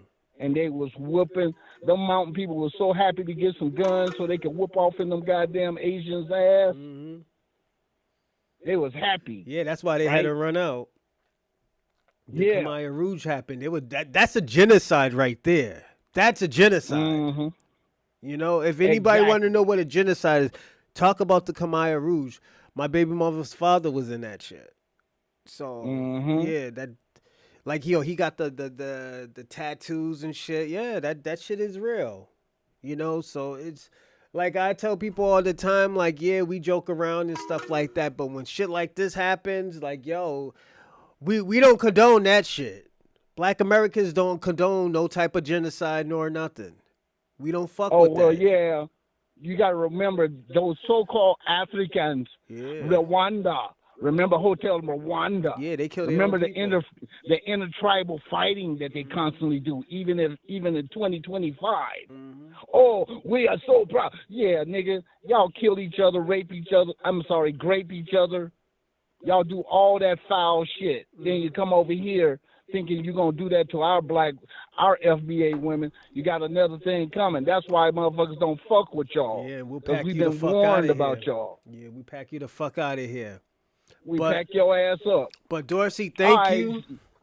No, Thank thank you. you, brother, for allowing me the little minutes to set some of these clowns straight. Oh yeah, man, definitely. It's time for you to get crazy in that live chat because yeah, Shabaka's talking Oh crazy. yeah. I'm give me 5 minutes, Chewbacca and Ping. No, I Ping gotta ain't in there drive and I don't today. like talking. I don't think his Ping is right now in there. But yeah, this nigga is talking crazy. I will tell you that. You know, so Okay, you'll see me in 5 minutes. As soon as I get back to the house, I'm getting in his ass. yeah, do it, man. Chewbacca. If not, I got a show tomorrow. Don't worry. Take your time. You know. No. See, I live over here by Juville. My girl worked for these people, Oh, right? okay. In fact, she worked for a Japanese Jew, believe it or not. That's dope. Small hat. Beautiful people. I'm sorry, small hat. But the woman is a beautiful woman. And Yeah. she got so much, her and her grandma, they got so much class. Mm. So anyway, I'm going to let you guys go on back to your lecture. And I'll be right back online in just a minute. All right, player. In the chat. All right. All right, easy. Have a great day, brother. God bless you And you as in well. all your endeavors and put a hedge of protection around you and your family. Thank you. I appreciate See, that. See, that's how you do a proper prayer and blessings, Chewbacca. You don't put a little piece of monkey meat and light a candle and then praise to whatever little pagan ass gods y'all got. Oh shit! All right, Dorsey. All right, Easy. voodoo ass nigga. So- Bye. My man said put some monkey meat on. Salute to everybody who was listening, man. That was a good one. He said put a little bit of monkey meat on there. Jeez. But we're gonna jump into this, see what the natives say. We're gonna watch a few documentaries, 40 to 30 minutes long. We're gonna stick and do this for probably another hour and a half, an hour 15 minutes, and we're gonna get busy right now. All right. Indian people in Southampton County. Exactly. Their race from Indian to Negro changed the names of Indian people in Southampton County. Exactly. Their race from Indian to Negro or colored. Well, it was referred to as colored, and basically all the tribes in Virginia in the early 1900s were referred to as colored. Okay. Then after the 1924 Racial Integrity Act, everything that was in that colored bowl became Negro. Okay. And that's one of the reasons why in 1968 the Supreme Court overthrew that Racial Integrity Act and gave Native Americans the right, if they were born before July 1960, to come forward to the Bureau of Indian Affairs and correct those records that had been changed. Changed the names of Indian. This is a native saying this. They only was talking about Virginia, but let's go even a little bit deeper.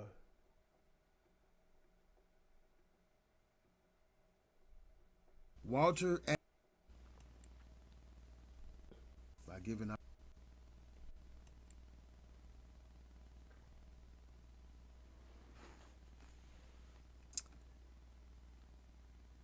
Good morning, everybody. Focus Daily Show.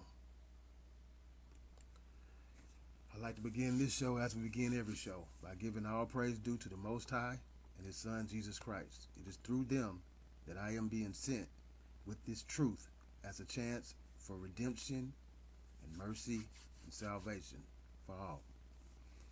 Walter Ashby Plecker. Now that the new Confederate Constitution was officially ratified, enters the Anglo-Saxon society. And they immediately begin to groom a young man by the name of Walter Ashby Plecker to be the future leader of their organization. This organization and this guy, Walter Plecker, would eventually reclassify the Afro-Americans to Negro, or basically black, to nothing, to better and finally fully disenfranchise the children of God. Walter Ashby Plecker. Let's read a little bit about this guy. Let's get to it.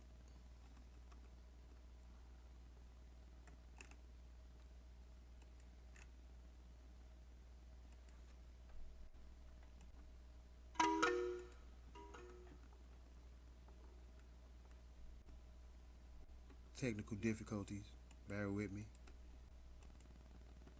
But right now, we're going to look more into the Anglo-Saxon guy, Walter Plecker, who drafted the Racial Integrity Act. All right. We mentioned a little bit about him earlier when I first began my podcast, but we're going to refresh this for the people who just joined us. Walter Ashby Plecker was a physician and the first Virginia State Register of Vital Statistics, a position he served in from 1912 to 1946. So right now we're in 1861, the year of his birth. From his birth, he was immediately taken and began to be raised to lead this new fiat debt slavery system into existence. They handpicked him, and let's finish learning more about him. He was a staunch promoter of eugenics, a discredited movement aimed at scientifically proving white racial superiority and thereby justifying the marginalizing of non-white people. Employing Virginia's Act to preserve racial integrity, Plecker effectively separated Virginian citizens into two racial categories, white and colored. The law, which remained in effect until 1967, when it was overturned by the United States Supreme Court in the case Loving versus Virginia. So, Walter Plecker. So now we're finna get into this reclassification and how how our minds were completely wiped of thought of the word of God, his laws and his decrees, and how we became black, Negro, nothing. All right. Until next time, Focus Daily, y'all. Told you, this is why I say he was the father of reclassifying black Americans. This shouldn't just, you got to understand white supremacy system. It doesn't just happen in one state. If it works for one state, they're going to do it to all the states. It has always been like that. Like, let me give you an example. There's this new law that just has been passed. Randall, you might know about the new law. You have to take a paternity test to figure out if that kid is yours or not. You know, I will say that Plecker made no change. No, he has. He has made a change. Let me ask you a question, Shabaka. Do you think that there were only native blacks in Virginia? Let's use our thinking cap. Or was it all around the South and the Southwest and in different areas? Like, this is when you really have to think. You think there was only black natives just in Virginia? That one colony in Virginia. That doesn't make sense. It doesn't make sense, Shabaka. This has been all around the South. We heard about the Seminole Wars. All of a sudden that these blacks in Florida aren't Seminoles or aren't some type of native group. Let's go to Georgia and Alabama, Mississippi, Louisiana. You don't think there were natives there? You don't think there was a group of natives there? This is why I say this is the time where we have to think and understand, like, okay, yo,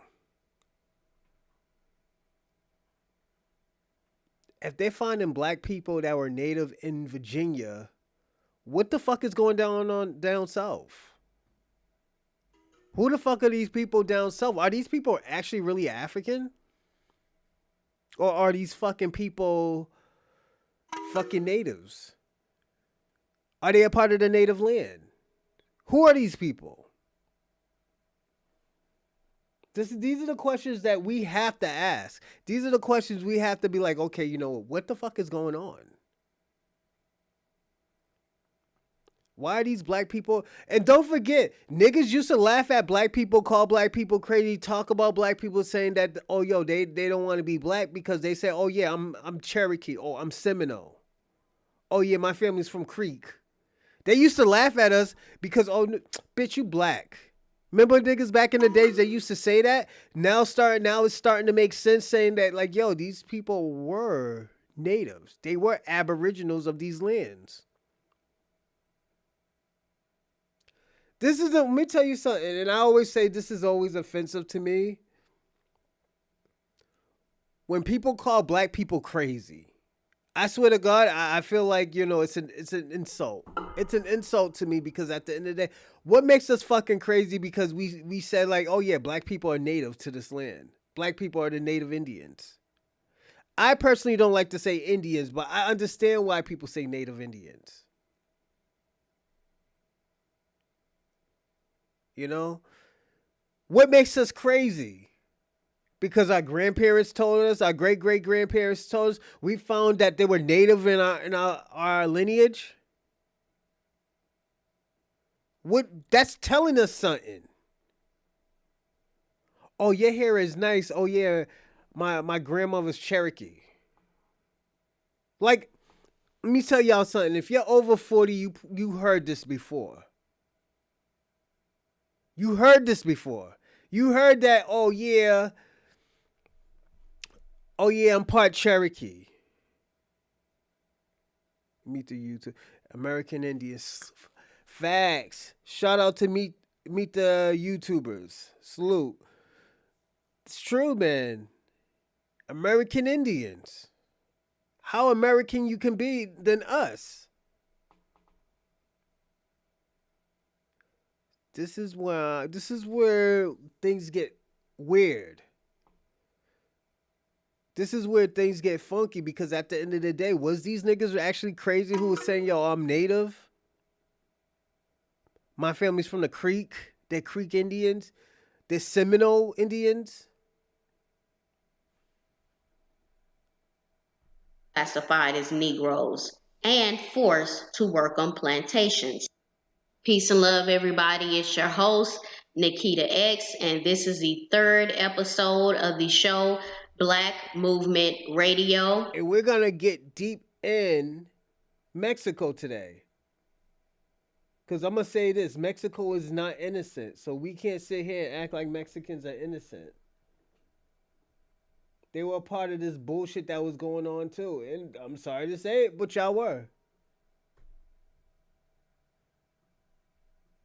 Now, at this point in history, the indigenous people were being subdued, and people belonging to the lighter-skinned races helped the colonists subdue the real indigenous people of the land. A clear example of this taking place is in the Philippines. Quote, in the Philippines, both systems allowed for slavery because the native elites were responsible for delivering the laborers to the Spaniards. The lawful enslavement of the indigenous group Negritos exemplifies the leeway given to native chiefs regarding slavery. The colonial government gave permission to the indigenous elites of the larger ethnic group to carry out their own slaving raids. The Pangans, for example, who lived in a fertile province of Pampanga, had license to enslave Negritos.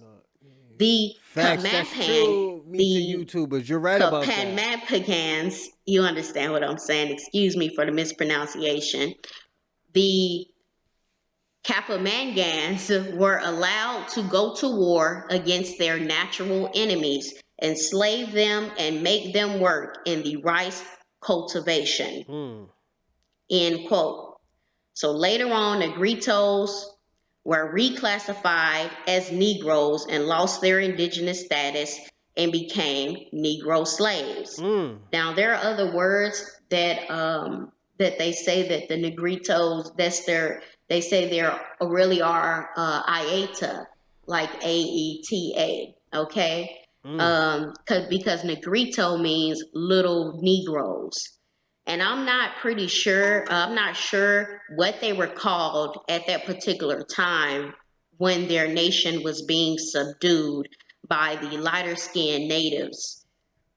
But they were indeed reclassified as Negritos, and they were forced to work on the rice plantation. And as you can see, what happened with the Capamangans, they worked with the Spanish crown to subdue the true indigenous peoples of the Philippines. Okay. Meanwhile, in America, indigenous people were also being reclassified as Negroes and forced to work on plantations. Now, I'm going to use an example from the article titled "The Use of Terms Negro and Black to Include Persons of Native American Ancestry in Anglo-North America" by Jack D. Forbes. Quote, Negro was also used in a general way in the North American colonies. Some examples illustrate the use of Negro and Black as applied to people of American ancestry. An example is from the West Indies, is especially illuminating. In 1764, William Young was sent to St. Vincent as a part of the British occupation of that island. Living on St. Vincent were about 3,000 Black Caribs or free Negroes. about 100 red Caribs or Indians, and some 4,000 French and their slaves, according to Young. The British found it difficult to control the Caribs, and wars were fought with them in 1771 through 1772, and again during 1795 through 1796. During the latter crisis, Young wrote an extremely anti-Carib tract designed to prove that the Caribs should be removed from St. Vincent. They were eventually defeated, and some 5,000 Caribs were shipped to an island near the coast of Honduras. Young was anxious to prove that the so-called Black Caribs were not Aborigines, but were in fact Negro colonists, freed Negroes, or Negro usurpers. This was important to him because he wanted to show they had no bona fide land rights or Aboriginal title. This tendency continues, incidentally, amongst white scholars who even today refuse to accept the Caribs' avowed feelings of Indianness and continues to call them Black. Now, this is what happened and what they still do today. Okay, so at that time, the indigenous people were fighting and were being reclassified as Negro and Black, and there were some lighter skinned native peoples who were helping them. Okay, I'm gonna read a section from the book Asian Slaves in Colonial Mexico.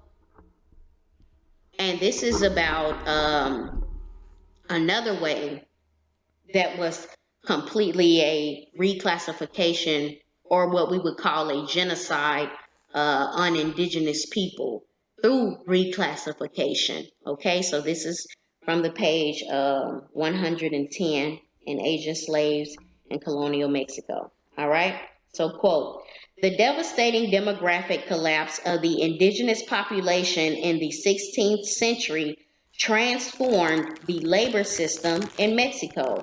The drop in population was almost inconceivable. Approximately 15 million native people lost their lives between the 1530s and 1608 in central Mexico." So you mean to tell me in less than 100 years, 15 million native people died, they lost their lives or were killed? All right. And this is not to make light of the situation or to poke fun at it, but what I'm saying is that all of these people that they reclassified as Negroes, as African slaves, a lot of those people were indigenous people. But it makes it look like there was a complete slaughter or genocide of indigenous people. I want to throw something out there. I know the Latino community is going to hate me for saying this, but I have to say it.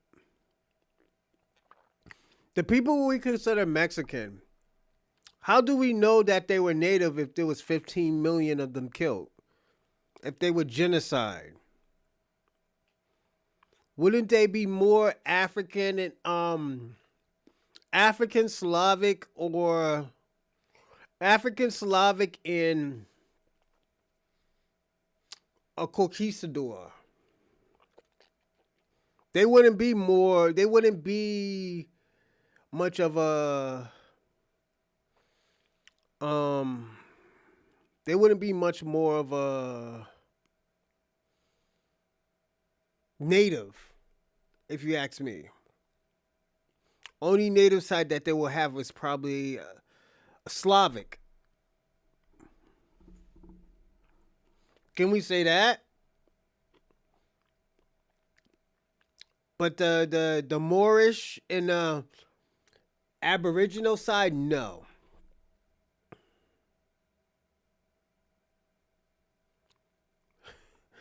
Ping is back, huh? Our racist Asian friend Ping. Shout out to Ping. More idiotic logic. But let's be personally honest. Like, can we say that now? Most of those people who lived in the Mexican border were of black native. Were they Slavics? Yes, they were Slavics. But I feel like, and this is just me. This is just me. Can we say, and like, just think about it. I'm just throwing this out there.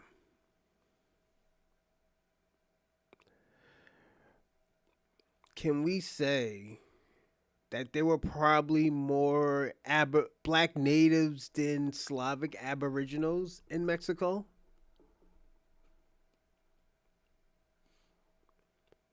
And the reason why I'm saying that is because it's just if 15 million aboriginals or indigenous people got killed off, how the fuck are these people right here in Mexico aboriginals? There'll probably be a small percentage of aboriginals or black native or natives, period, in Mexico. I'm not saying that they're not Mexican. I'm not saying that they don't have no native culture, but it's rare. It's more common probably in Brazil than in Mexico. I will say that. And I'm not trying to call them a $5 Indian. I'm just saying that if we kind of look at it and we're hearing that 15 million of them were killed, how many you think were left? Were they replaced? Were they wiped out? We don't know, you know? Native land dummies. Nah, I'm not gonna let you talk about Mexicans like that, Ping One. Cause some of those Mexicans were Asian. They were Slavic. So yeah, you can't do that. You know, those are your peoples too. So I know you don't like I know you don't like a white a color Asian, a person who has melanin, an Asian who has melanin, because I know what type of colorism that y'all have in Asian culture. That's why y'all carry the umbrellas so y'all don't get dark, because y'all be considered a farmer. Being considered a farmer is like being a nigger in Ping's culture. You know, that's why if you ever seen Asian carry umbrellas, that's why. They don't want to get darker. They don't want to be considered a farmer. They want to be considered a city person. That's why if you ever look at their Chinese drama, most of them motherfuckers is whiter than white people. You know, so I'm just being personally honest, Ping One. I'm not lying. You know I'm not lying. Y'all actually use bleaching cream. You can't lie and say that y'all niggas don't use bleaching cream. Y'all do. Y'all whiter than white people. Ping One, am I right or am I wrong?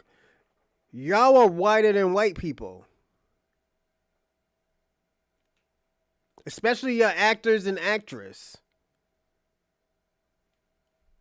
People, when you just reclassify them, then you can say they're all dead. But no, they're not dead. They've just been reclassified. They were reclassified by the pen. Okay? And we see that this actually happened with the Karankawas, and it happened with the Yamasee people as well. All right? Now let me get back to the next part. All right. But I'm going to say this, Ping One. That's very rare in black culture that people dye their skin. And black American culture, that's that you look frowned upon when you do shit like that. In your culture, they upbring it like, yo, you got to bleach your skin. You don't want to be darker. You know? Y'all go through a colorism problem in China. You know I'm telling the truth. You know? And I'm not trying to shit on your culture. It's just, nigga, that's what y'all niggas do. Y'all Asian people want to be white. That's why they always said that y'all are closer than anybody to whiteness, even Latinos. Y'all are closer to whiteness. This is why they look at y'all as, I wouldn't even say white people, but they will accept Asians before they accept a black or a Latino or an Arab, you know, or even an Indian. It's not that y'all are smart or all this other stuff. All I remember y'all niggas is just carrying rice and stuff, you know. But yeah, y'all go through a colorism problem. No, it's a thing in China. Like, Ping, if I pull up a Chinese video, you think I'm lying? Watch this, everyone. Since Ping think I'm lying, I watch Chinese drama. So watch this, everybody. I'm gonna pimp y'all to something. I'm gonna pimp y'all to something. Chinese drama right here.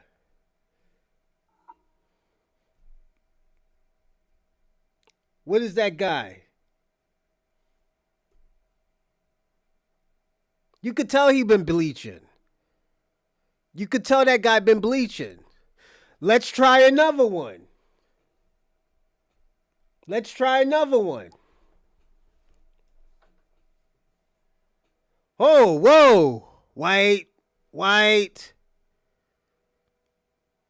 white, white, white. All of them bleaches. Let's try another one.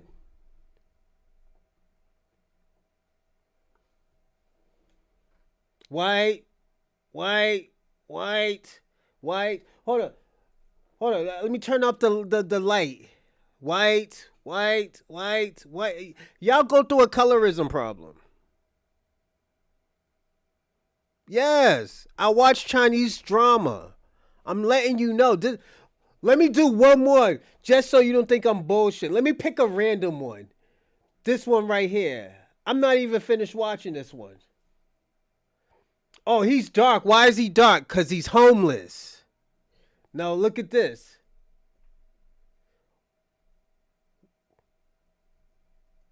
The girl who picks him up. The white savior. White.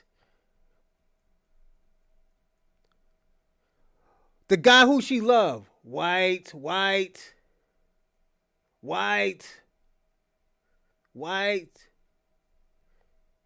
Hold on. White, white, white, white, white, white. I'm not lying about this, Ping. Like, I don't lie about this. It is what it is. It's a colorism thing that goes on in China. I know that. K-pop. K-pop. Like, I don't need to lie about this, Ping one. Now that dark-skinned Aboriginals lost the war against the Spanish crown and now Spanish America, they were then reclassified as Negroes and Africans. The lighter-skinned native people who helped subdue the Aboriginal people were allowed to maintain their indigenous status, but they were still considered subjects or slaves of the Spanish crown and forced to endure a lighter form of slavery, which was not nearby as harsh as what the Aboriginal people had to experience. So this is the talking about how the Chino slaves became Indians, all right? The Chino slaves who were brought from the Philippines were people who were used to working underneath the Spaniards, and the Spanish believed that they were easier to control than Negroes who were there. Once in Mexico, they worked in the textile fields, and though they were laborers, they were not forced to work out in the fields like the dark-skinned Aboriginals, and they soon became identified as Indians. Right? Now I want to read to you a section. So when I said they're Slavic, this is what they became of. You know, that's why I said they migrated to America. Asians have migrated to America. These people that we're calling, oh yeah, they're Mexicans, they got native blood. They might not have a lot of that Slavic blood, and it's mostly probably Conquistador. I will be personally honest. I think it's mostly Conquistador and probably the Slavics. You know, and this is just me thinking. And listening to this. This is what I'm getting out of it. If I can find it. If I can't, then I'm going to just leave it alone. All right? let me, I believe I did find, I think I did find it, okay? All right, here we go. Yes. All right, this is from page 109. This is a section from Asian slaves in colonial Mexico. Quote, Chinos were mainly servants because Spanish colonists characterized slaves who came from the Philippines as being more domesticated than black Negroes. The same quality was attributed to Indians who were considered to be naturally obedient. Yes, there were black aboriginals, but there were Slavic Indians as well. The Slavics were y'all. You were here in America as well, Ping. Yes. I will say that. We wasn't the only indigenous people. Yes, we were here longer than anybody, but there were other indigenous that came to this land. I will say that. I'm not going to sit here and like, oh, yeah, there wasn't no black. I mean, there wasn't no fucking. No, y'all niggas was there too. It's just at the end of the day, you don't know. You don't know, Ping.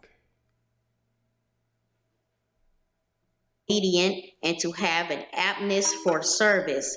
In addition, Chinos were identified as good servants because most of them had some knowledge of Iberian languages, customs, and practices, which they gained in the Spanish Philippines or Portuguese India. This cultural affinity, moreover, encouraged some masters to treat Chino slaves as they did Indians. No, y'all wasn't here. The Serbians wasn't here. Penguin. See how I just gave him a little bit of information and now he thinks he's here first? This is why y'all think y'all native Indians. And all y'all are Serbians. We're showing you now. What do you mean? Why you think they call y'all the civilized Indians? Why? I'm gonna answer this question, Penguin. Why you think they say y'all was the Serbian Indian? I mean, the civilized Indians. The reason why y'all was the civilized Indians because you listen to white people. You obey white people. You know? Oh shit. Is Shabaka opening up that door? What nationalities are you?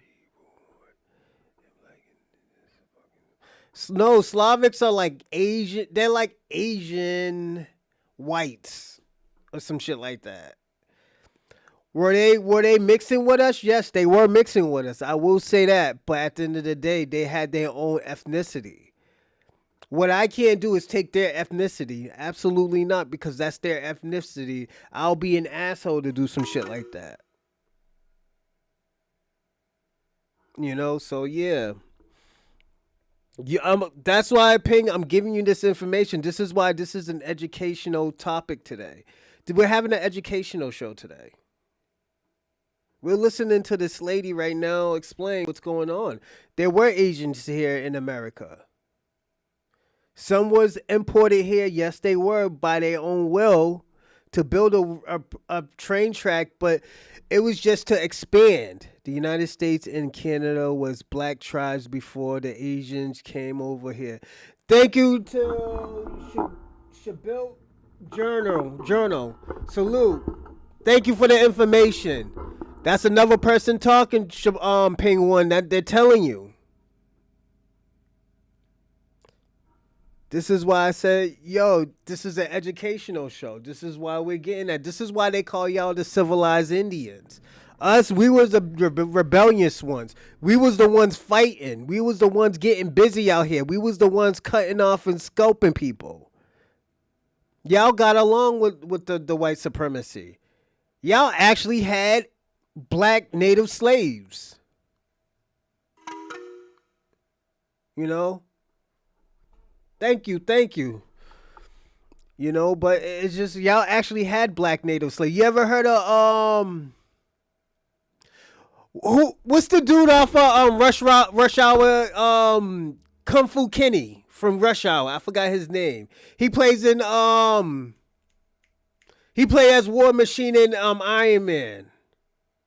Don Cheadle. He's his blood comes back native because he was a native. He wasn't enslaved by white people. He was enslaved by natives. Don Cheadle. So again, you Slavics had black slaves too. We're not letting you off the hook either, Ping One. Yeah, with Jackie Chan is Don Cheadle. Don Cheadle was Kung Fu Kenny. That's the guy who was fighting Jackie Chan, and he said, "Oh yeah, you know that dude." He's like, "Oh, did he teach you that style?" He's not. No, his cousin did. No, his brother, other brother did. He taught him the fighting style. Remember, they started laughing and making fun of Chris Tucker. Oh, what are you saying? Why y'all talking about me? Yeah, when they were in the Kung Fu, they were in the Chinese restaurant fighting in the illegal gambling spot. Yeah. That's Don Cheadle. Don Cheadle was Kung Fu Kenny. That's where Kendrick Lamar got that name Kung Fu Kenny from. which meant having slightly more regard for their natural liberty. Right? In addition to personal service, a large number of Chino slaves were employed in textile mills in Mexico City and its environs. Royal officials were particularly vigilant of this urban industry because it was notoriously exploitative of Indian laborers. Chino slaves benefited from this oversight because they were increasingly identified as Indians themselves. Chino slaves thus labored in occupations that enabled them to become free Indians, a status that was eventually confirmed for all Chinos. All right? So this means that when the Chinos were first brought to Mexico, they had already experience of the Spaniard customs, and they knew some of their languages, and they knew that they would be easier to control because their mind had already been domesticated. There was a situation where me and SP were talking, and I told SP, "You're more Asian than Native Indian." And he told me I respectfully declined that. He told me that no, that's not true. And I was like, okay. I was like, but where did y'all come from? If they were killing off all of these indigenous people with the smallpox and all this other nasty shit and just the whole 9 yards, where did y'all people come from? I was like, y'all people are more Serbian than native. This is the type of conversations I be having with the audience. So if I have a conversations with y'all, best believe I have a conversation with y'all for a reason. You know, because y'all strongly disagree. So I say, what do you disagree about? You would say they had already been brainwashed, to make it simple. Okay, that they didn't fear them having an uprising because they felt like they had already conquered them. So they were able to just come in and kind of amalgamate themselves with the Indians. And as time went on, they began to be seen as Indians and treated as Indians. All right. Now I'm going to give you an example of how a Chino slave became an Indian. All right. This is from the book Asian Slaves in Colonial Mexico.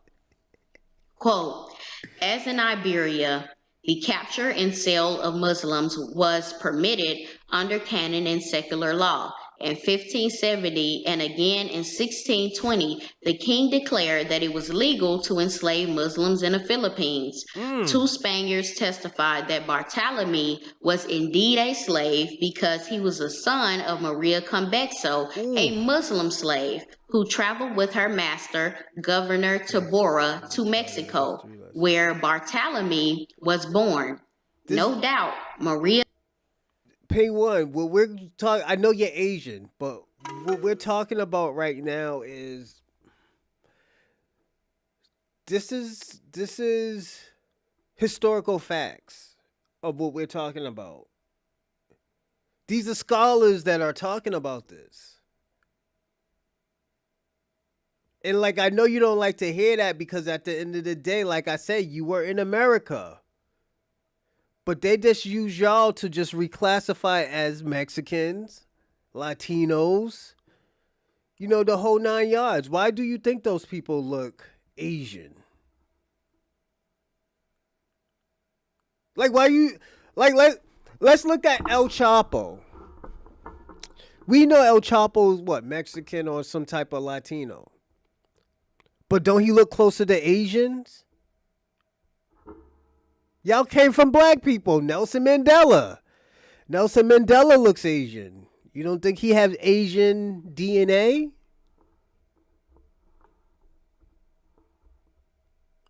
Y'all were Slavics.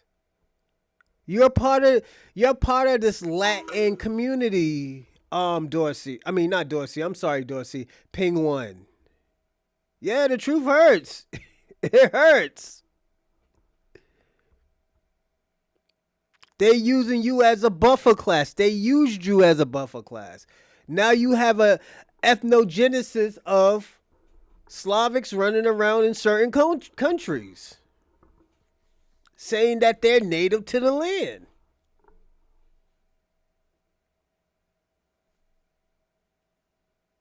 The Philippines.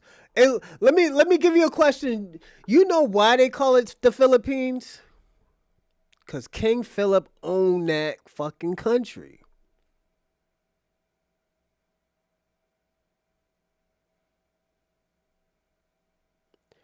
Where is my black? You still mad at me? Ping One's still mad at me, everyone, from yesterday.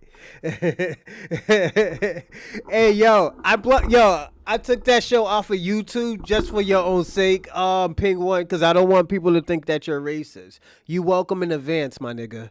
But it is bad news is it's still on Kick, it is still on Rumble, it is still on X. So I guess and them niggas is gonna get you. Shabaka, you're wrong. Shabaka's always wrong. Shabaka's a Pan-African. She built Journal. Yeah. Shabaka's always wrong. He's a Pan-African. Convexo was a legal slave because the just war theory did indeed allow the enslavement of women and children. Maria, however, had to undergo forced conversion, and she also relocated to Mexico, which transformed her into a China slave. In this different colonial context, the son of a China slave could indeed take on the identity of an Indian. Let me read that again. Maria, however, had to undergo forced conversion, and she also relocated to Mexico, which transformed her into a China slave. In this different colonial context, the son of a China slave could indeed take on the identity of an Indian. Once in Seville, Bartholomew knew to claim he was an indigenous person because that is exactly what other Chino slaves did in Mexico. They became Indians to be free. Okay? Let me give you another example. Quote, Chinos, like Francisco, followed in the path of free natives of the Philippines who immigrated to Mexico.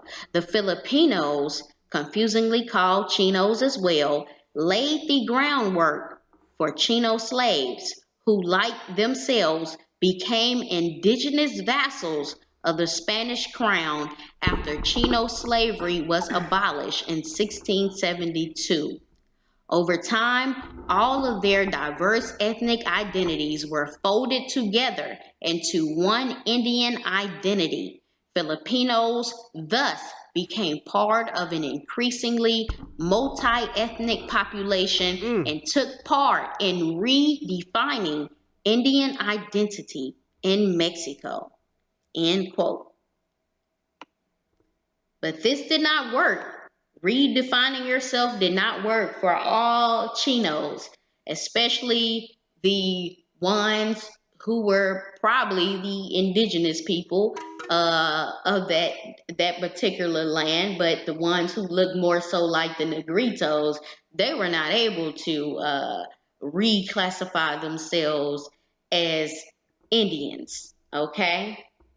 Uh, so while the Chinos who kind of had that particular, who were lighter skinned, they were able to transform themselves into being indigenous and be accepted as Indians, but the darker skinned ones were not allotted that privilege. All right, let me go to the quote. And I'm gonna say this: I didn't know. This was the first time I'm watching this video with y'all by myself. I didn't know nothing about this video. I will say that. I thought this video was very, very interesting. So definitely, this is why I put the video. RuPaul, you put it with. Hey, yo, let me ask you a question, Penguin. What's up with you and transgender people? You like transgenders? I think you like transgender women. It's all right if you do, Lamar Odom likes it, but I think I'm gonna say this, Penguin.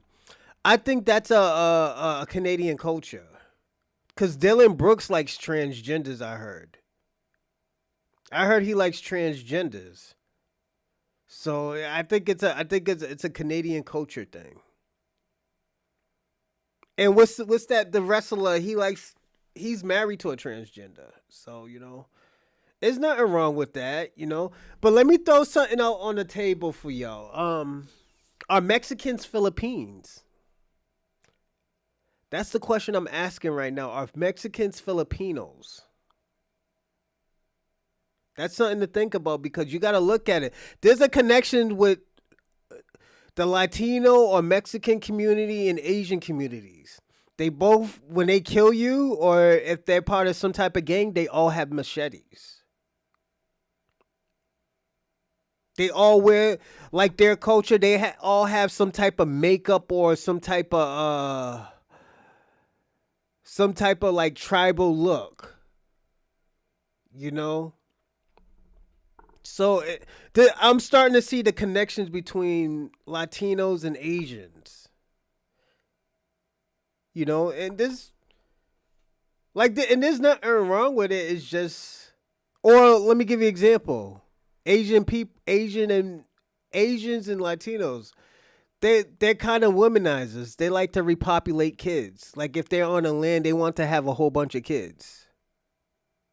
They want to repopulate certain lands with their offsprings.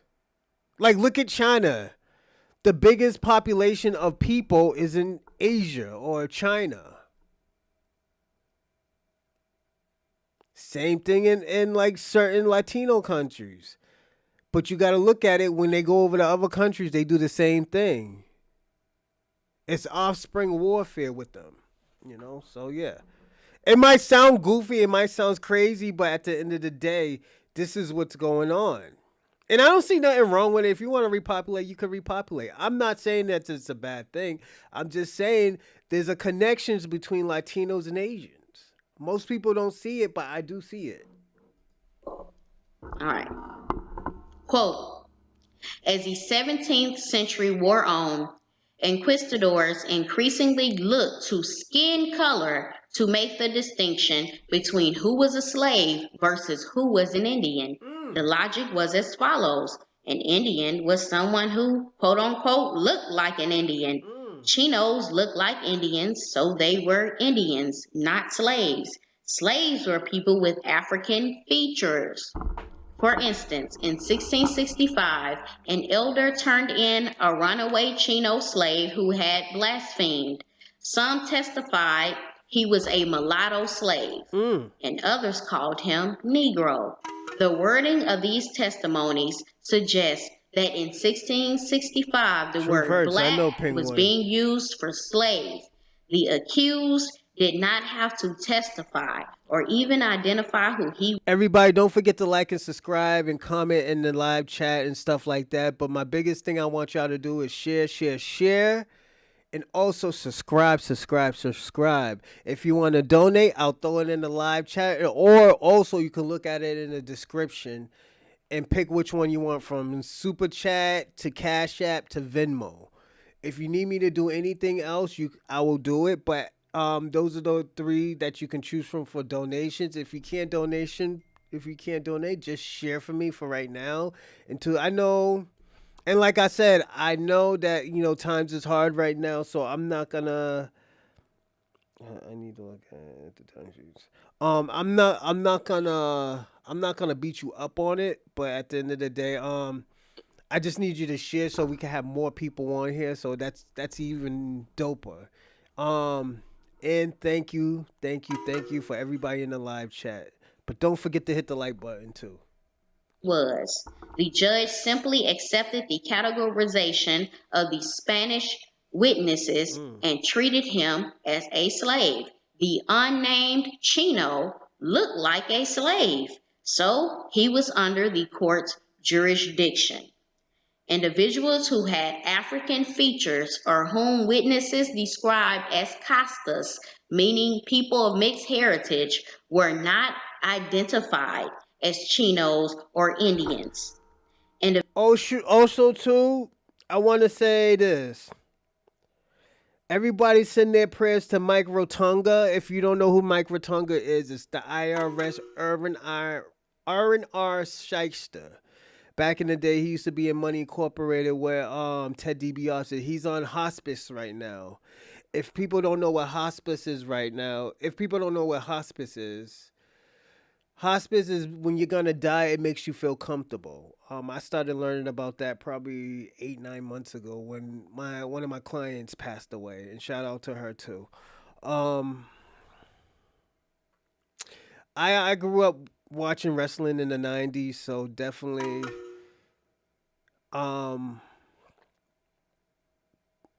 he meant a lot for me, especially when his son just passed away. His son was Bray Wyatt, and Bo Dallas is his son. So again, shout out to the IRS, R Shyster.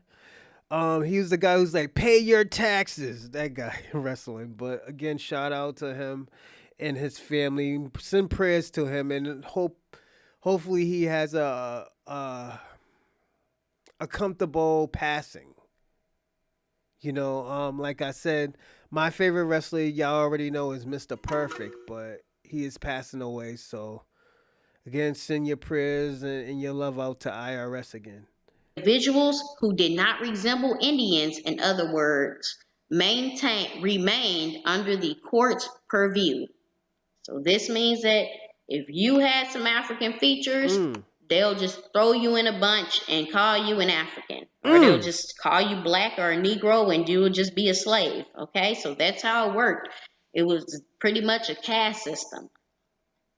All right, here's another example where it did not work out. Okay. Quote, notably, some owners try to circumvent the law altogether by intentionally changing the ethnic category of their slaves. Check this out. Let me read this again. Notably, some owners try to circumvent the law altogether by intentionally changing the ethnic category of their slaves. In July 1672, when Monteroso's liberation campaign was already underway, Juan Lopez Marroquin traveled all the way from Zacatecas in Mexico City to sell a slave named Antonio. To certify the property transfer, Juan provided several documents, including an old power of attorney in which Antonio was categorized as a Chino slave. The bill of sale, however, listed Antonio as a mulatto and noted that he was branded on the chin. Juan must have realized that he was about to lose his property if he kept Antonio in the northern frontier, so he took a long journey. Somewhere along the way, Antonio became a slave who had African ancestry, perhaps because he had darkish skin.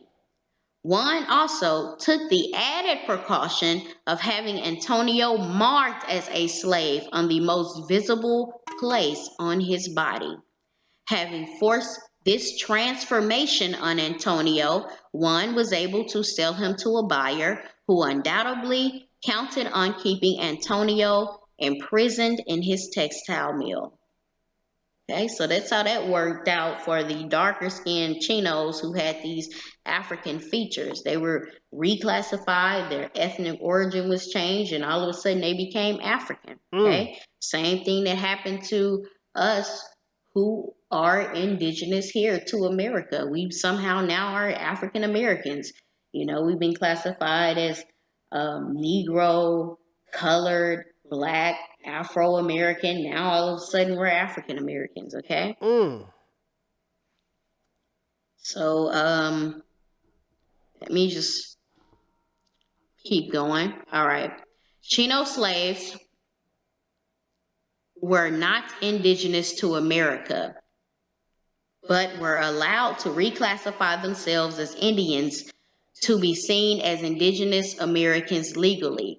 They blended into the indigenous population, learned their culture, and were able to obtain certain rights. They were able to do this because the Spanish government, who controlled Mexico and other places in Spanish America, including the Philippines and colonized areas in Asia, allowed them to reclassify themselves. Soon after, the Catholic Church supported them in this endeavor as well. The Catholic Church supported them in this endeavor.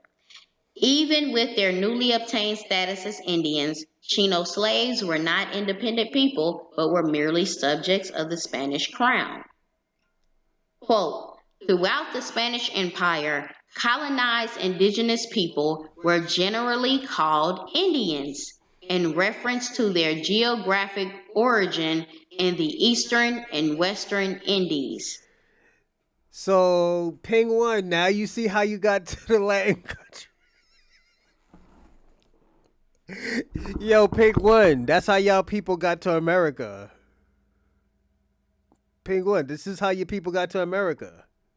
They didn't get to America because they migrated over here. They got to America because... And this is just how it looks. I'm going to say this. Out of the strength for you, just the defense for you, this is how it looks. It just looked like y'all got over here because of the Spaniards. The Spaniards try to reclassify Indians. You know? And this is, to me, this is how it looks. You know? Let's listen to this lady right here. That they are not free Negroes or mulattoes, but they are of Indian descent, and that each of them have a certificate separately thereof, particularly for Native Americans. So classified as M or mulatto, these individuals were stripped of their rightful heritage on paper, and there's consequences to that. I had two fucking shots. I'm Danielle Romero. Thank you so much for being with me here on my channel, where we've been digging into American identity, family stories. I've been running into some issues with YouTube. I was concerned that I might be getting deplatformed. Thank you so much for all the support and the love, and all of the people who signed up for the email list. If you want to sign up so we can stay connected, I'll leave a link below.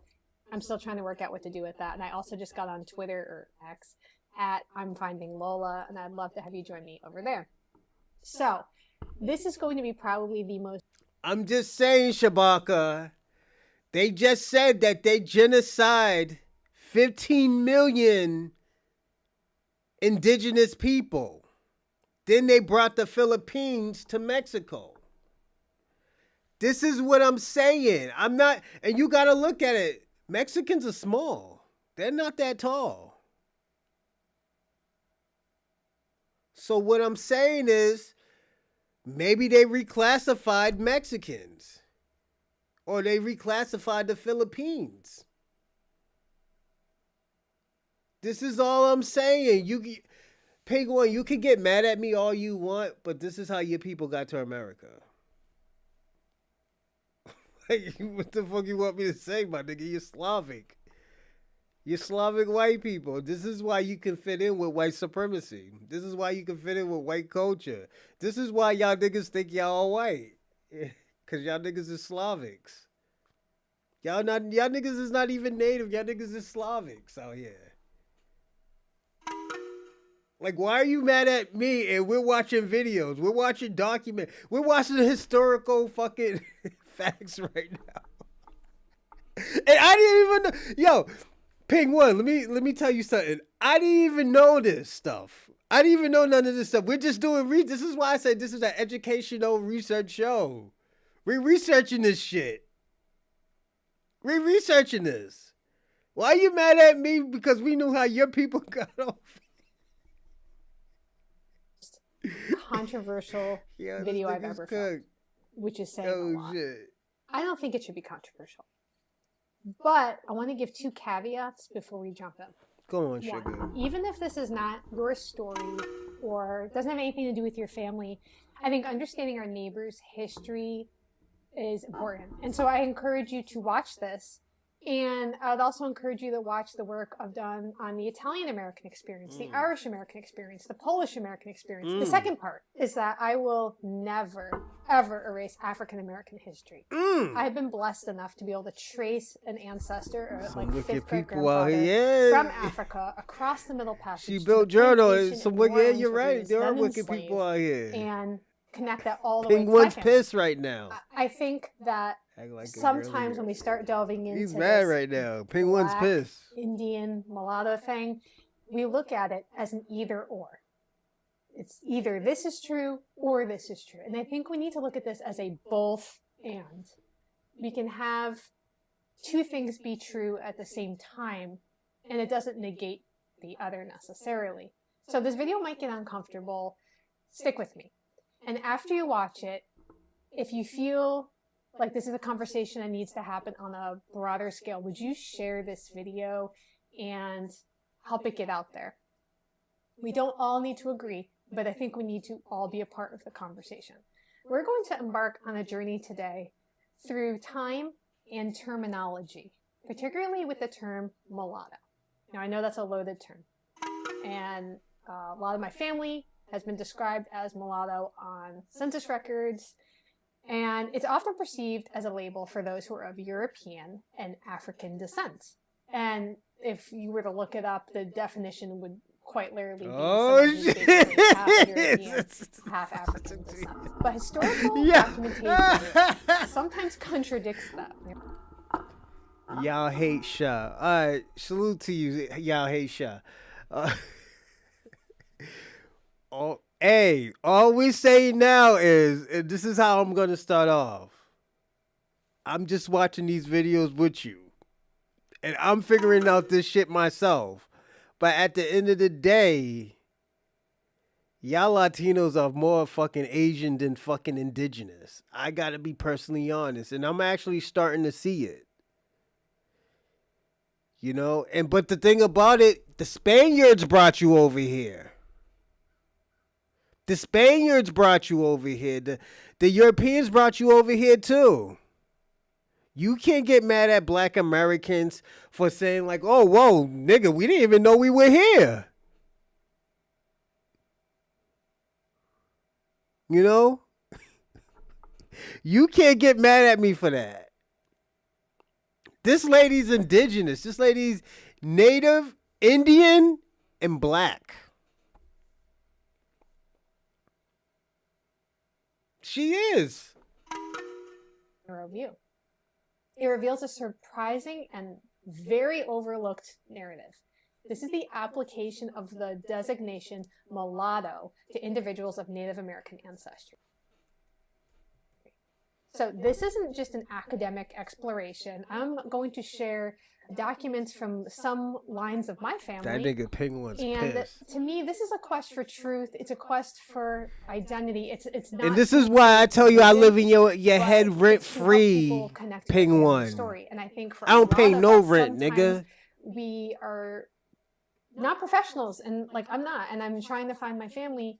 And I think that the path is this way, but I was looking at it wrong, and I really needed to go this way. And I think, hey, them niggas is pissed. Them niggas is heated at me. The Jim Crow era produced no greater champion of this constricted interpretation of mulatto than Walter Plecker, who was the first registrar of Virginia's Bureau of Vital Statistics. That vital statistics, maybe you've dealt with them. That's where you're getting birth certificates, death certificates, stuff like that.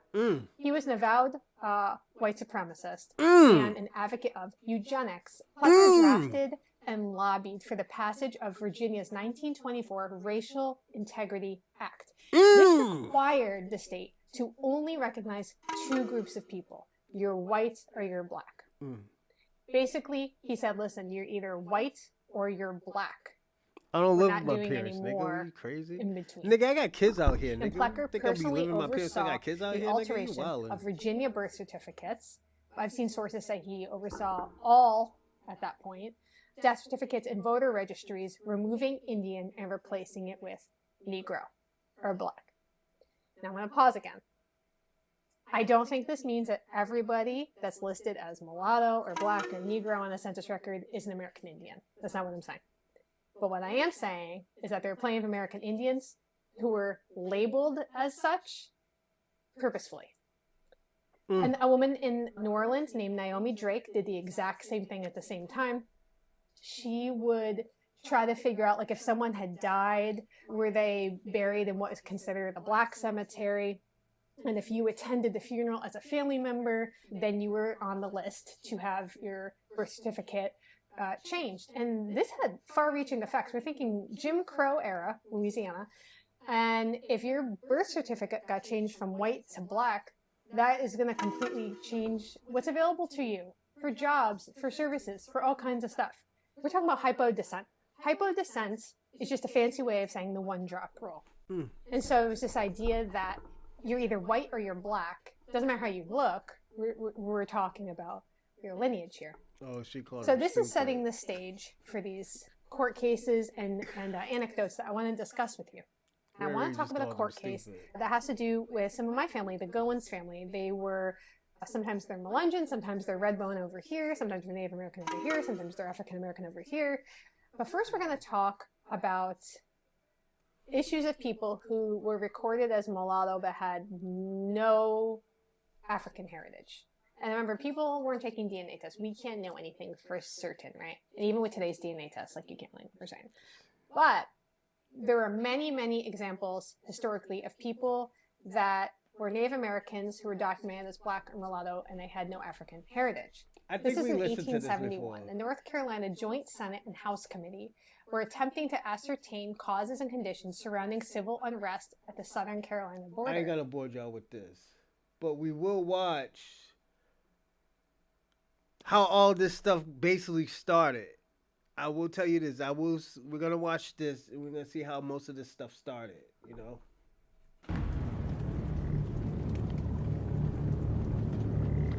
Of all the people buried here in historic Hollywood Cemetery, including presidents, generals, and statesmen, few have had the impact of Dr. Walter Plecker. His stormy legacy continues today. My parents always made sure that we knew the story about what Walter Plecker had done and how it had affected our people. Plecker was a menace to Virginia Indians over many years. Well, Dr. Plecker was convinced that there was a need to purify the white race. He thought that he was preserving the Commonwealth of Virginia, that he was maintaining the United States of America, and most importantly to him, that he was protecting the white race. For 34 years, starting in 1912, Dr. Plecker was the director of the state's Bureau of Vital Statistics, carefully compiling birth and death records. Anyone who had one drop of other than white blood was listed as colored. They were mongrels, in his view. Plecker was relentless. With great energy, he compiled lists and wrote letters chastising whites who applied for marriage licenses with those Plecker thought were impure. There's no question that Plecker was incredibly aggressive about using the few prerogatives the law gave him to register people. He used those prerogatives really to threaten people, to coerce them. Dr. Plecker once boasted that he had a list of people by race that rivaled that list that was kept by Hitler of the Jews. Virginia Indians particularly felt his wrath. Quote, like rats when you're not watching, he wrote, they've been sneaking in their birth certificates through their own midwives. You know, we couldn't claim we were Indian. It was against the law to say we were Indian. What do we claim? You know, we're not black and we're not white. That whole idea that you are not what you believe yourself to be. Whole groups of people who formerly were recognized among the tribes of Virginia simply disappeared from the records. They were no longer considered to be Native Americans or Indians as they were called. Their children were not recognized as members of the tribes, and they're living with that legacy right now. Plecker and his many supporters believed not only that races should never intermarry, they shouldn't even mingle. Strict segregation would last for generations. Blacks had to have their own schools and neighborhoods. So did Indians. This was the schoolhouse, and for a long time, up until 1908, the church. We blame Plecker, but he gave it to a very hungry audience. They ate it up. Indeed, Plecker was seen as a heroic figure in an era when genetic engineering was becoming mainstream. The eugenics movement was white supremacy cloaked in science. And yeah, you're an adult entertainer buffer. That's what you are, Penguin. Let me ask you a question, Penguin. What's up with you and gay stuff? If you like gay people, my nigga, you like gay people. There's nothing wrong with gay, man. There's nothing wrong with you being gay. We know you don't get pussy out here. We seen that whack-ass gay you try to talk to Charlie Shaw about. Charlie Shaw just instantly denied you. Like, yo, Pig One, that Canadian game that you be doing, yo, that shit is trash, my nigga. I gotta be personally honest. And that's why and Charlie Shaw's probably married, you know? But I don't think she'd be like, what's going on, DJ Big? Salute. The reclassification on the facts. Yeah. Hey, we just found out, I found out that in Mexico, the Conquistadors killed 15 million natives, then brought Philippines over, and then reclassified them. He called them. So, I don't think those people are really indigenous. That's why I was saying I think they're more Slavics than indigenous. I'm just being personally honest about that, DJ Biggs. I'm not saying that they're not indigenous to the land. I just think they were brought over here by the Conquistadors. You know? So, yeah.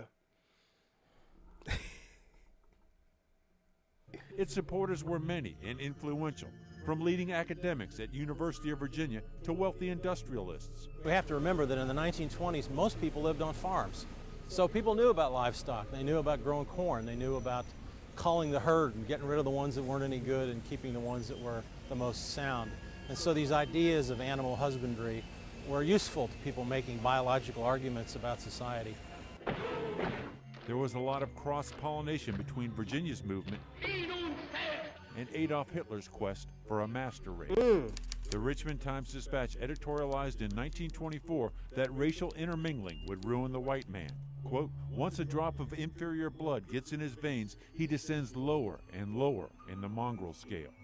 That was the year the General Assembly passed the Racial Integrity Act, narrowly defining race and making it illegal for whites to marry anyone of any other race. Plecker wrote to the governors of the rest of the states, urging them to pass similar laws to save the white race. We have a law.